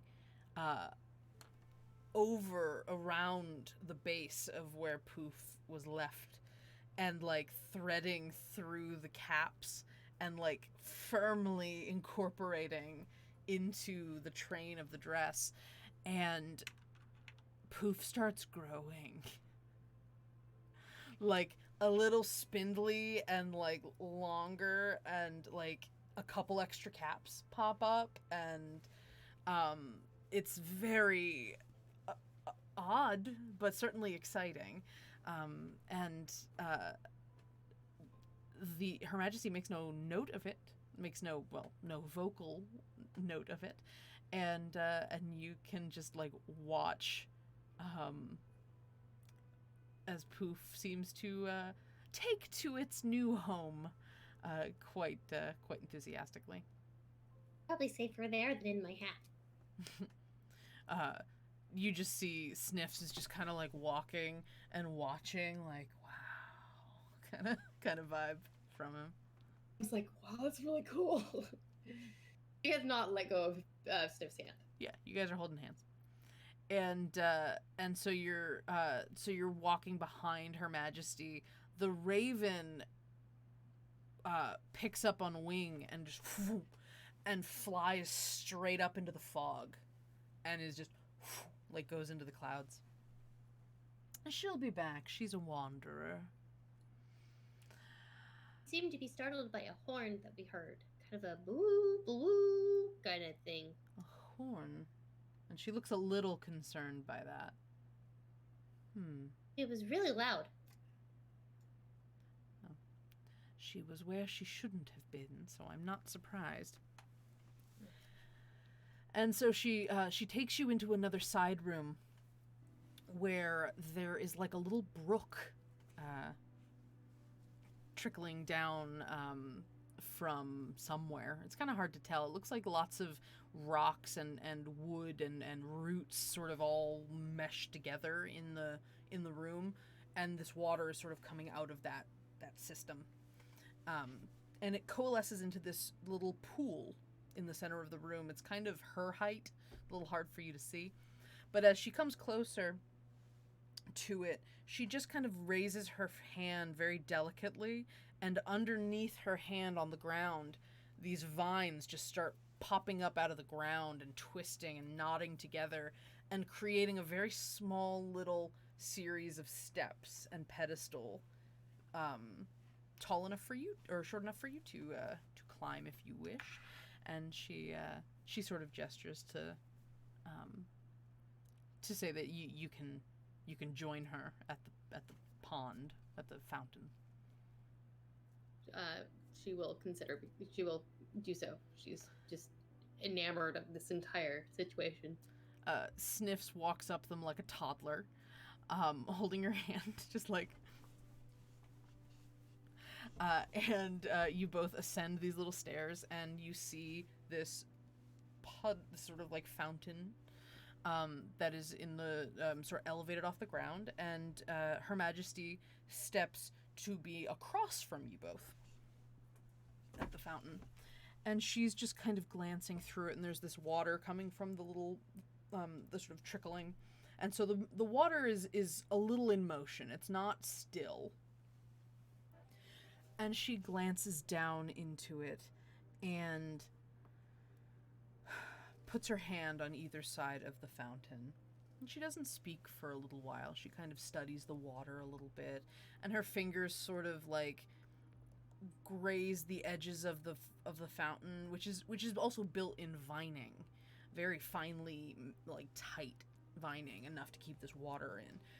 And as she's sort of moving her hands, the vining underneath her hands kind of twists and starts like going over the lip and into the water.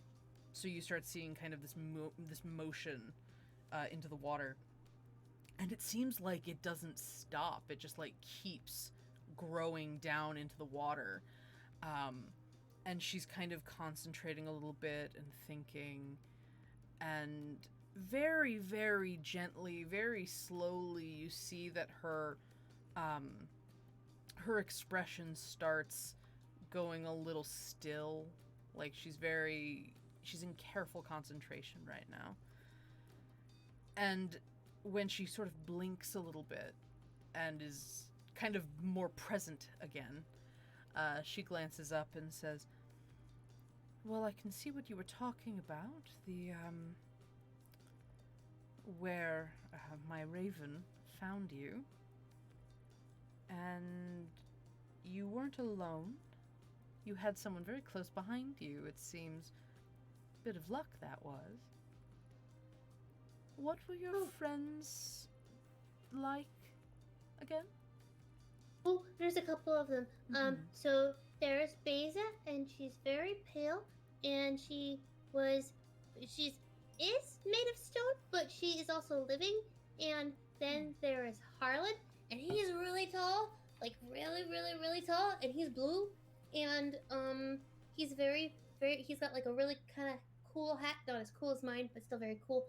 And then there's also, oh god, why is my brain blanking out on my other... Oliette. And there's Oliette, who knows everything, and she's got horns, and she's really pretty. And then there's also Oliette's friend, Its name starts with a V, and my brain is Villain. Elaine. Thank you. I blame pain medication from surgery for why my brain doesn't work tonight. And he shifts his faces all over the place.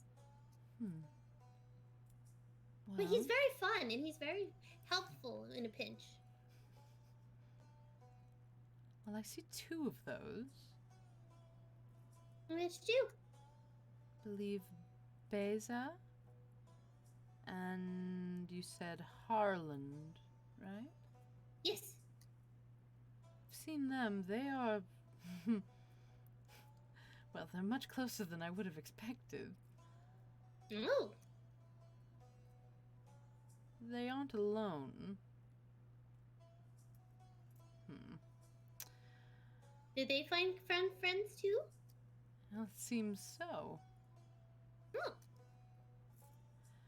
We'll, I'll be sure to make sure no harm comes to them. They're not headed in a very good direction. Oh no. Fear not. All will be well. And, you see the vines continue to dig deeper and deeper into the water. I will keep my eyes out for your other friends, but I do not see them yet. That does not mean they are out of our sight, just out of mine. Okay. There are, as few as there are, some places that I do not hold as much dominion over. The forests are my shared realm, but we'll figure something out. Thank you. Beza, you and Sir Tuskendale are hacking away at these vines, and eventually you make headway. Like, you actually feel one of them give, and he and I forgot the name of the mount. Dunbus. You and Dunbus, or he and Dunbus, peel back a huge, like, massive vine, like 2 feet diameter sort of thing. Just pulls it up, thunk, tosses it aside. And you now have a pathway past this wall. It took a long time to get through. And Sir Tuskendale sort of lifts his great axe, pounds it on the ground, and huzzah! We have won the day. Part of the day. We won the thing. And he steps forward, and Dunbus kind of follows him with you on his back. The 3 of you. Onward! Yes, you've got the hang of this now, Squire. And Sir Tuskendale, I'm so happy right now. And Sir Tuskendale leads you forward. You are no longer in a forest. You are in this beautiful, tall grass.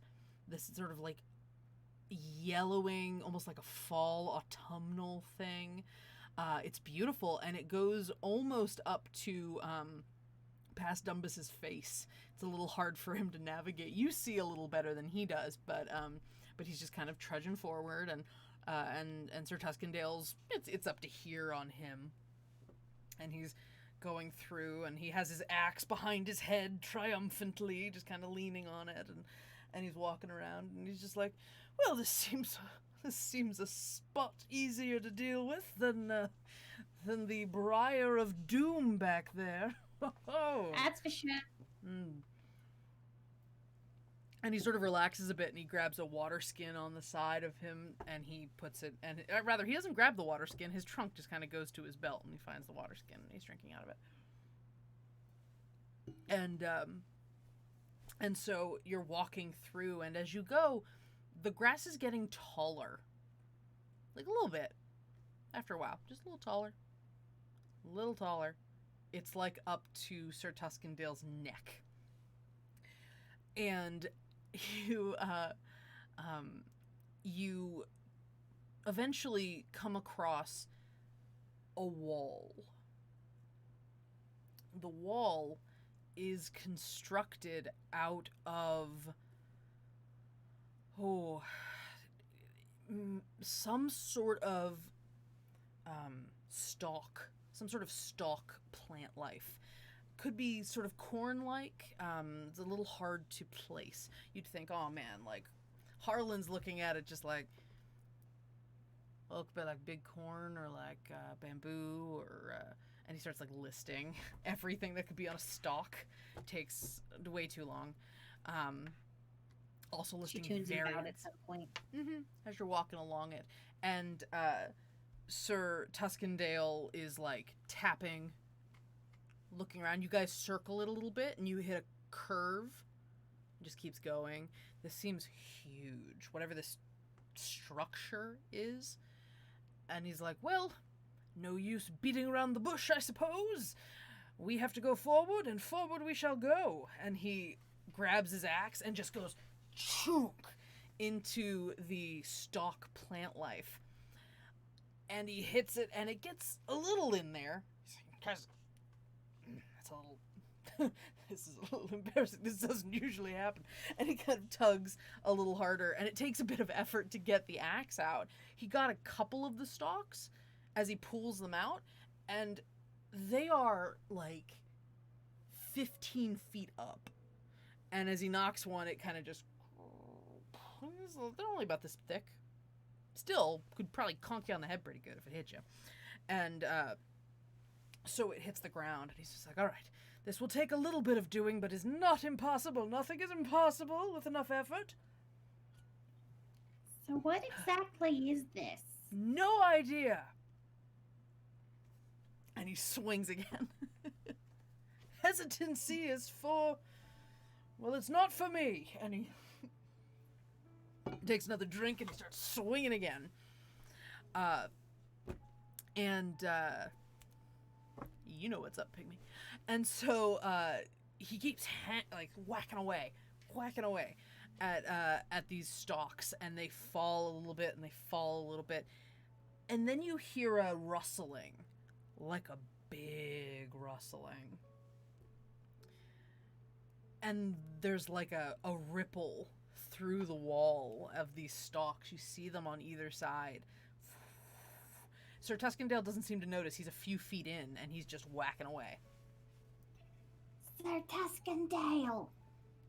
Yes, Squire? What is it? I think something's trying to turn us into the hunted. What? And he looks, and he sees the ripple. Well, that's peculiar. And swings again. It's fine. Anything that comes our way, you and I, Squire, we shall defeat it. And he swings again. Poof. And this ripple gets closer and closer and closer to you. And you realize that the ripple, at a certain point, like, stops in the distance. It's coming towards you, and you don't see the stalks further. And you realize that they're, like, collapsing? Like, falling backwards? And the stalks are like horrific dominoes, falling back, and when they reach you, they fall forward in front of you, in front of his axe, and there is a troop, battalion, whatever you would call it. There's a group of Minotaurs in front of you. Not in like warrior garb. They kind of just look like farmers. They've got sort of, some of them have very long horns. You can see that these might be, they're more masculine presenting. These sort of like taller, beefier fellows. There are some smaller fellows that have a more masculine presenting. Some of the more feminine presenting Minotaurs have like briar horns that go over what are probably much smaller horns, but there's like sort of an ornamentation to them. So they have just as an impressive horns as the masculine presenting ones. And they're all in this big group, and they're watching you. They look unamused. And some of them have sort of clubs. Some of them have farming, like almost a kind of a very rudimentary pitchfork sort of looking thing. But one of them in front is a feminine Minotaur with horns that are not up and out like a cow. They're like rounded like a ram's horns. But like the vining, it looks like they've grown in that way. And you see her with a sort of a shawl over her body, and she has just finished moving her hands back to her center, where she had them outstretched before. And she puts her hands together and seems a little less perturbed than the others, but calls out to you. She's like 20 feet away, 30 feet away. Now, can I help y'all?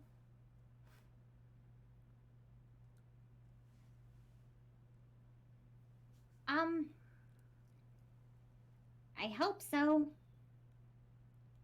Sorry we chopped your crops? Try again. Maybe like, our town?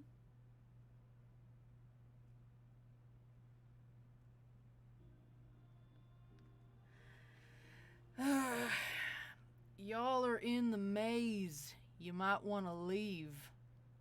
Her Majesty of the Vine will not take kindly to folks, especially you there, And he looks at, she's looking at Sir Tuskendale. Seems to me you're not remembering the rules, friend. And he's like, we are on a quest. We are on a hunt for a great creature known as a Paru. And you are not to bother us. You are in the way of Her Majesty of the Hunt's loyal hunters. And his squire. That's me, Sir Tuskendale. Yes. Is this one of those night rules that you hadn't taught me yet? Yes. What? And you taught me 1, and you taught me 2, and we skipped 3 and went to 4, but that's beside the point. 3. What was rule 3? Rule 3. Oh yes, rule 3. You are to abide by the rules of the What? Well, the realms of the queens are autonomous yet collaborative. You are to abide by the treaties. That's that's on me, Squire. Sorry, friends. We my bad. And the Minotaur woman just kind of... Now, I think we've established who's in the right and who's in the wrong here. Maybe we should go about fixing this problem. Don't you think? And Sir Tuskendale's like, yes, well, certainly we will just, be on our way. No need for a fuss. I'm not trying to cause trouble or nothing. Promise. Sorry about the house thing. But the Paru that I'm seeking, I mean, I'm hunting her technically because I lost her and I need to find her again, but she's also my friend. Squire, I'm not... You did not disclose this information to me. We were busy chopping vines. It hadn't come up yet. And I'm really... And I'm really sorry we disturbed your house. I'm not trying to cause problems. I'm just trying to find my friend that we got lost in the woods. She has been very elusive, though. She disappeared very quickly. Yes, she was taken by a great raven, our previous quarry, which has escaped us, and we fear the worst. And the Minotaur puts a hand up. You say you had a raven as quarry. How big a raven we talking?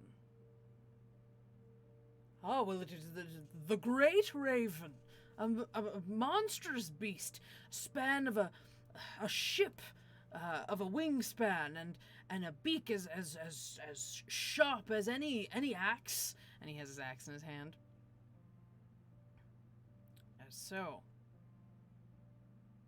seems we got a different problem now. And Sir Tuskendale is like, is that so? Do you know of the beast? Yeah, I do.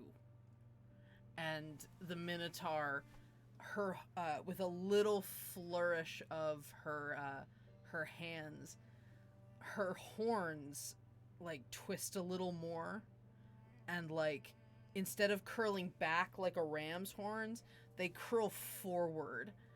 The point sort of, it seems like a bit of a posturing that she's doing. And Sir Tuskendale, brace yourself, Squire. Rule number 5, be ready for a fight at a moment's notice, even if you start it. And he has his axe out, and Dunbus is kind of like he's ready. I like a fight as much as the next person, but before we start doing that, can I ask, since I'm not from around here, exactly what's the problem with the raven? Is it not going to eat my friend? Is your friend trying to kill the raven?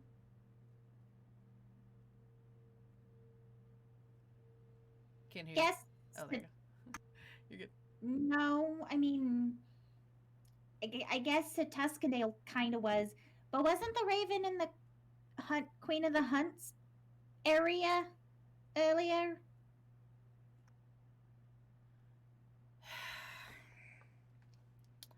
Yeah, she'll do that. And the you hear kind of a collective groan from some of the Minotaurs. And the woman in the front, kind of still a little bristled. Now listen, y'all turn around. Makes no never mind to me where you go, but you can't stay here. And you don't go hunting our kind. And she's eyeballing Sir Tuskendale.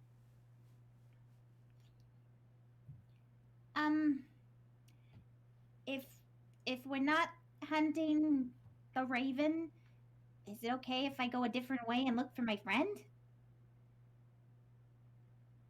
I mean, do you have like a path we could take that isn't gonna like ruin your houses? Around. Which direction's shorter?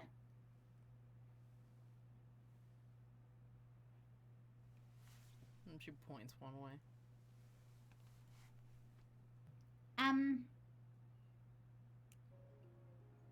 Is it all right if Sir Tuskendale goes with me, since he's kind of teaching me the night thing? As long as we don't cause problems. That seems very likely. That he can go with me, or that would cause problems? Both? Yes.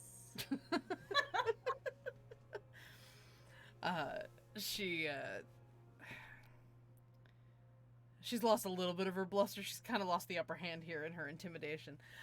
So she comes forward past the barrier of stalks.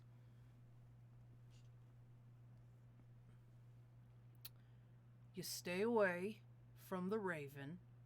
You swear off your quarry. And we don't have a problem. She puts her hand out to Sir Tuskendale. Well, and he's very put off by this proposal. Technically, you're following the rules of knighthood because you're following the treaties and laws of the land.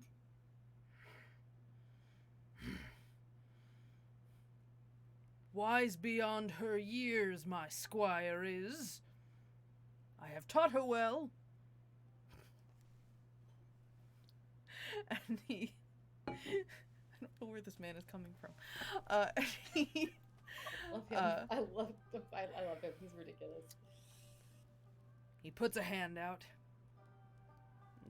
takes a hold of the Minotaur's hand, and they both sort of shake stiffly and then very quickly remove their hands, like they really didn't like shaking hands with each other. And the Minotaur just kind of notches with her head like, all right, get. Thank you. Mm-hmm. All right, fic writers, slow burn fic, and go. Sir Tuskendale and the Minotaur.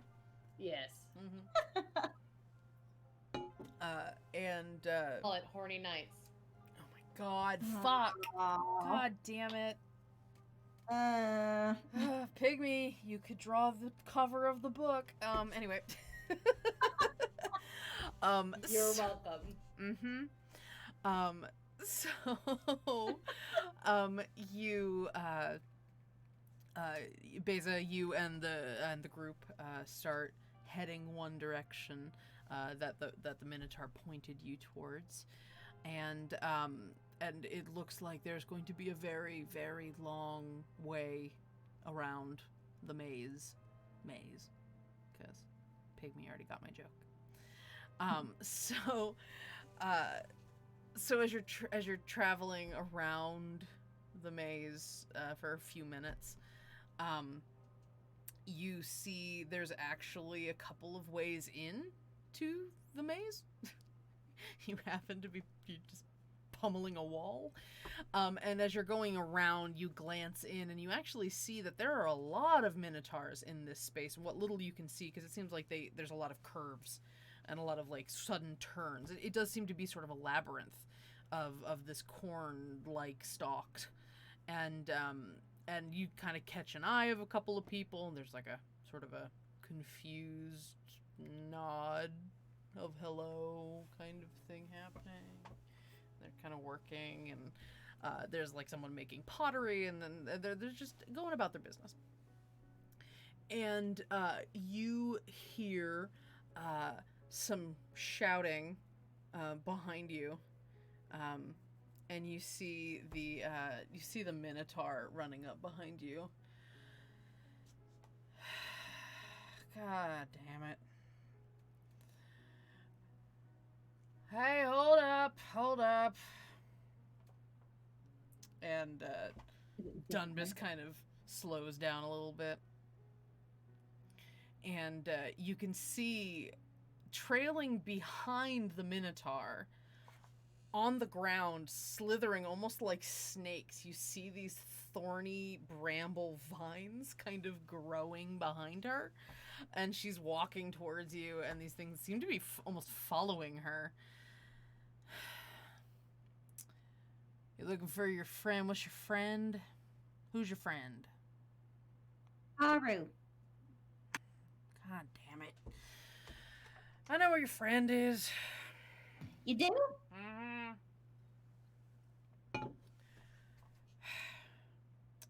Come on. And she gets sort of crotchety. More crotchety than she was before. and you see her kind of stretch. She creaks and cracks a little bit, not because she's old, but because just, you know, yeah, you need to stretch before you do big magic. And she shakes out her hands, and with a couple of flourishes in a very sort of elegant way, you see her move the earth, and it sort of digs into the ground. It kind of falls a little bit, and then you see it fall again a little bit, and then fall again, and it kind of over top of this, like, almost like these stairs she's building out of, like, movements in the earth. You see vines kind of growing up in a sort of canopy tunnel top. And so it starts going down underground. It's a little reminiscent of like a subway stairs down. And you see the vines that were following her continue down the stairs, like traveling down that way. And the Minotaur is hard in concentration doing this, and she is lowering the dirt, and she starts walking down the stairs. She's like, all right, come All right. And one of our quests is gonna be completed. Yes, we will win the day yet. Very good, Squire. And excuse me, by the way, ma'am. Yeah. I didn't catch your name. Shit, sorry. Midrigal. She puts her hand out. You can call me Midge. Midrigal. All right, it's nice to meet you. I'm Beza. All right. Squire Beza. Squire Beza. Mm-hmm. She kind of like eyes Tuskendale like, you caused this bullshit, didn't you? And so yeah, so Midge, as she said you can call her, continues heading down the stairs, and you follow her, and you go down for a very long time, almost like, why are we traveling this deep, just directly at an angle? It doesn't seem like you're in much of a tunnel, and at the bottom of the stairs, you've probably descended maybe 100, 200 feet downward. At the bottom of the stairs, there's a doorway, and it's a little tight for good old Tuskendale, very tight for good old Dunbus. But when Midge sees that they're having a little bit of trouble, she just sighs. Hold on, and then she, in this sort of like earthbender pose, kind of stamps her hoof down on the ground, and just like almost like she's like she does a motion. She's not actually doing it, but she's doing a motion like she's ripping the walls further apart, and you see the dirt kind of sort of push harder away from the wall, and she kind of lifts, makes a lifting motion, and the dirt also shoves up, and it basically doubles the size of the doorway. So Tuskendale and Dunbus can fit inside the door now. There you go. Come on. Be on your best behaviors, and whatever you do, don't do that. And she's looking at Tuskendale. Heather, you just made that better / worse for my little shipper heart. And and so she leads you into this doorway, and when you enter this doorway, you are in, and just so that we're not beating around the bush here, you're in the throne room. There are 6 thrones in a circle going straight up.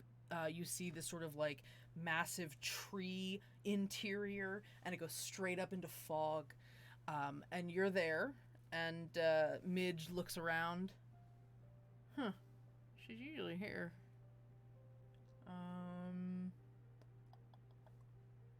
Wow. Yeah, first time's always kind of cool. And her hooves are sort of clopping on the floor. It's sort of this like polished hardwood sort of vibe in the room. Your Majesty.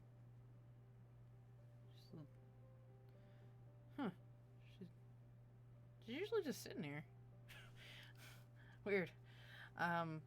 And you hear from above, and massive black wings descend to the ground, and that raven you saw in the distance touches down. And Sir Tuskendale is like, as if offended that this creature was here, and Midge puts a hand up. I said don't do what you do. And she, the raven kind of clops up and sees, clop is not the word, sort of moves up and right next to Midge, and head sort of curving, looking at Tuskendale. So we meet at last, Hunter. Seems you needed a smidge of help, didn't you? And Tuskendale's like, now you see here, Quarry, our time is not at an end. You and I shall come to blows in the middle of my lady's court. I'd like to see you try. And Midge is like, do not do what you're doing. And you don't have to worry. Sir Tuskendale's an honorable knight. He's gonna follow the rules of the land. And she kind of looks at him like, right? Yes, I am a man of my honor. And the raven's just like, that's what I thought. And she kind of plumes up a little bit and relaxes, stands there. And Midge goes, Hon, where is she? Oh. Well, I'm sure she's around somewhere. Paro, around this time, Her Majesty is leading you back into the throne room after having this moment at the fountain. Oh, This is well, very lovely. that was quick. It seems we have some visitors, Paru. Oh, And you see the whole scene. Haru! Don't. Harland and Gura hop down off of the mountain. You all have a nice little reunion in the middle of the room. You have to meet Sniffs. He's like the bestest, coolest person ever, and he's a mushroom. She's like introducing Sniffs to everybody. Like, this is my new friend. He's amazing. There's a lot happening, and Sniffs is kind of That's like, fantastic. This is Sir Tuskendale. He's the knight who has made me his squire. ho ho! Very nice to meet you. I'm Paru. The Paru. I have heard so very much about you, my dear. And he puts his hand out, and he just kind of doesn't wait for you to, like, the moment your hand's even extended, he's just sort of shaking it. My squire has been taking us on quite a trek here to find you. I am very pleased that her journey has been so successful. First try, best teacher ever, I'll tell you. He's a great teacher. That's good. That's good. You were looking for a good teacher. That's true. Hey, I definitely did not do a good job of teaching you how to read. So maybe Sir Tuskendale can teach you. Oh, Because he seems to be doing better. literacy is a great honor in my order. I would love to show you the ropes, as it were. That would be great. Yes. Haru was going to teach me, and Oliette was going to teach me whenever we find her. But we kind of got sucked into the book, so they couldn't teach me how to read the book. And then we fell in a big hole, and Now we're here. The raven sort of turns its head a little bit, Beza, when you say Oliette. My lady. And the queen looks up at the raven. Yes, dear. on that errand you sent me. Oh. Did you find them? No, but I did hear of them. It seems they have quite the tale to tell. And the queen kind of gets a little serious. They've spoken to the narrator, then? Yes, my lady. Well, that's an interesting wrinkle. Thank you, dear. Do be careful to not go into the hunting grounds next time. And the raven kind of... Yes, my lady. And the raven gets up and flies back up into the fog. Is that who Goliath was hearing in her head? I thought it was the Glabo Yaga.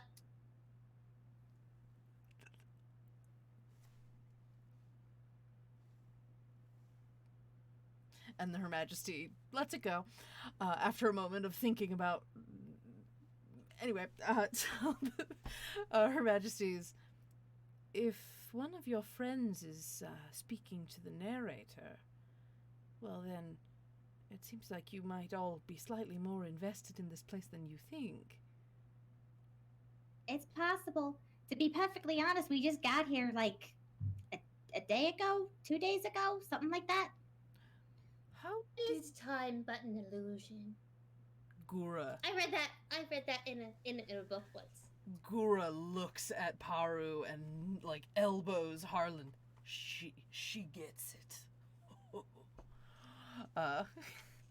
And Her Majesty of the Vine has gotten a little sullen since the discussion of the narrator has started.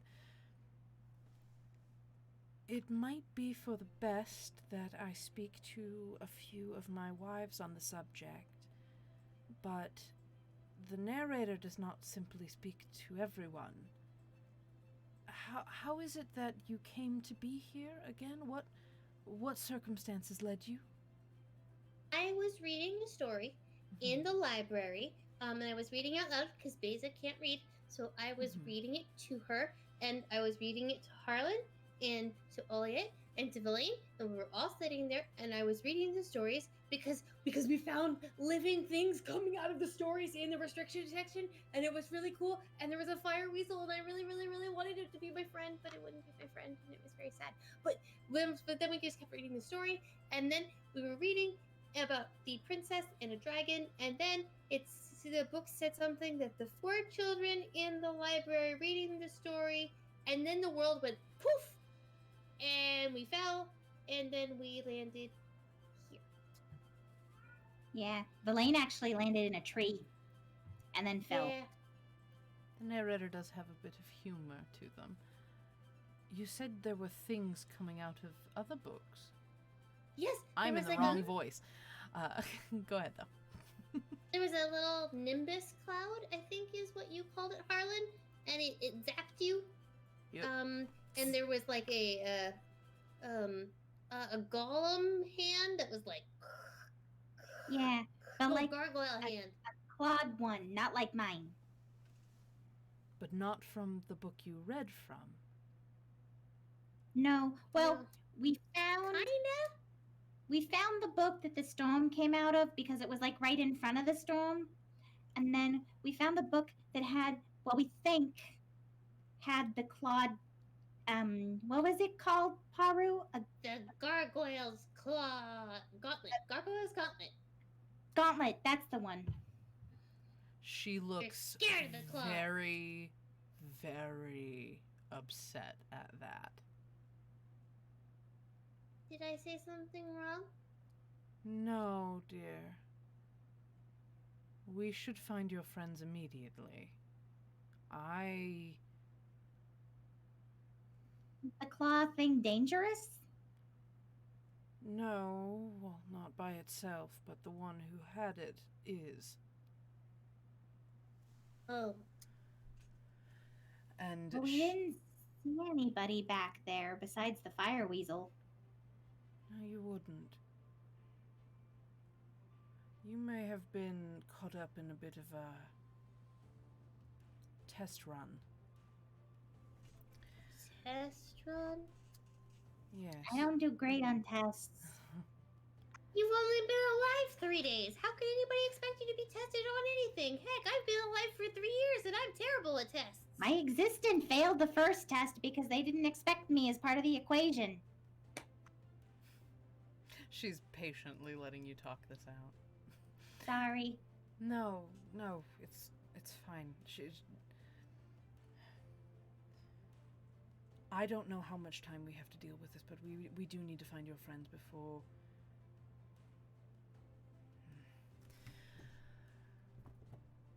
Come with me. We'll go visit some of my wives. Can And Sniffs All right. come too? Hmm? Can Sniffs come too? Of course, dear. Thank you. And my teacher needs to go with me, right? Because you're not done teaching me, I are would you? insist, yes. I suppose. Sure. Well, Thank you, Your Majesty. stay to, just hold back up a bit. Yes, ma'am. When I say follow me, we're not actually going anywhere. And, she sort of gestures with her hands, and, the tree starts, like, bark from the tree starts kind of falling and collapsing and, like, turning to ash and, like, falling away. And you see that behind the bark, there is just this beautiful granite, like gray and black and white speckled swirled granite all around the walls. And it kind of just goes completely still up in a circle, still up to the fog, but you're in the same room technically. Like, it feels like you haven't left, and the thrones are all still there, but there is someone seated now in the seat made of concrete, that stone, that simple stone chair. It's a Wow. tall, in the same way that Her Majesty of the Vine is tall, a willowy elven woman with huge, long-tipped ears and just white platinum blonde hair that goes down to her waist. And she's wearing this gown of beautiful silks and lace, lots of layers of it. And her train goes, like, around the throne, basically from the ground. And she is surprised to see you all. And she looks to Her Majesty of the Vine and stands. My love, what is this? And Her Majesty of the Vine steps towards her wife and sort of meets her halfway and holds her hands. And he might be working his deeds again, my love. And Her Majesty, the other woman, looks very grave and turns to the group here. I will call the others then. Very well. And she sits back in her seat and starts sort of concentrating, and you see a book in her hand suddenly, and she's sort of turning through it, not reading it, but just turning through it without even looking at it.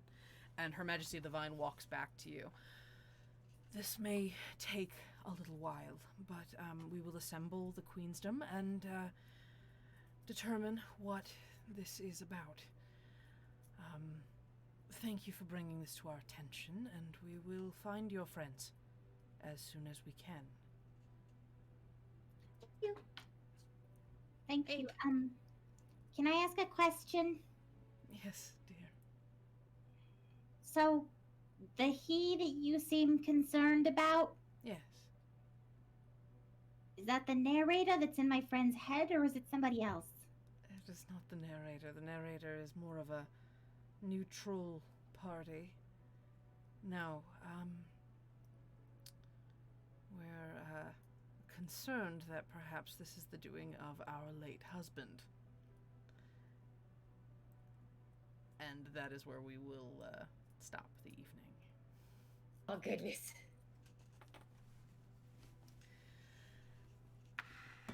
So. Well done, Ange. That was awesome. I can't wait. The things fell in place quite unexpectedly, and I'm quite delighted. And you got to meet my poly queens. They're my favorite thing ever. I am here for the poly queens. I love the poly queens. So yeah, we will pick up next week, hopefully with a few faces returning. We'll see. And that is where we will leave it, with the anticipation of the arrival of the other queens of the queendom, and perhaps a little bit of insight into why and how you all were pulled into a seemingly innocent book.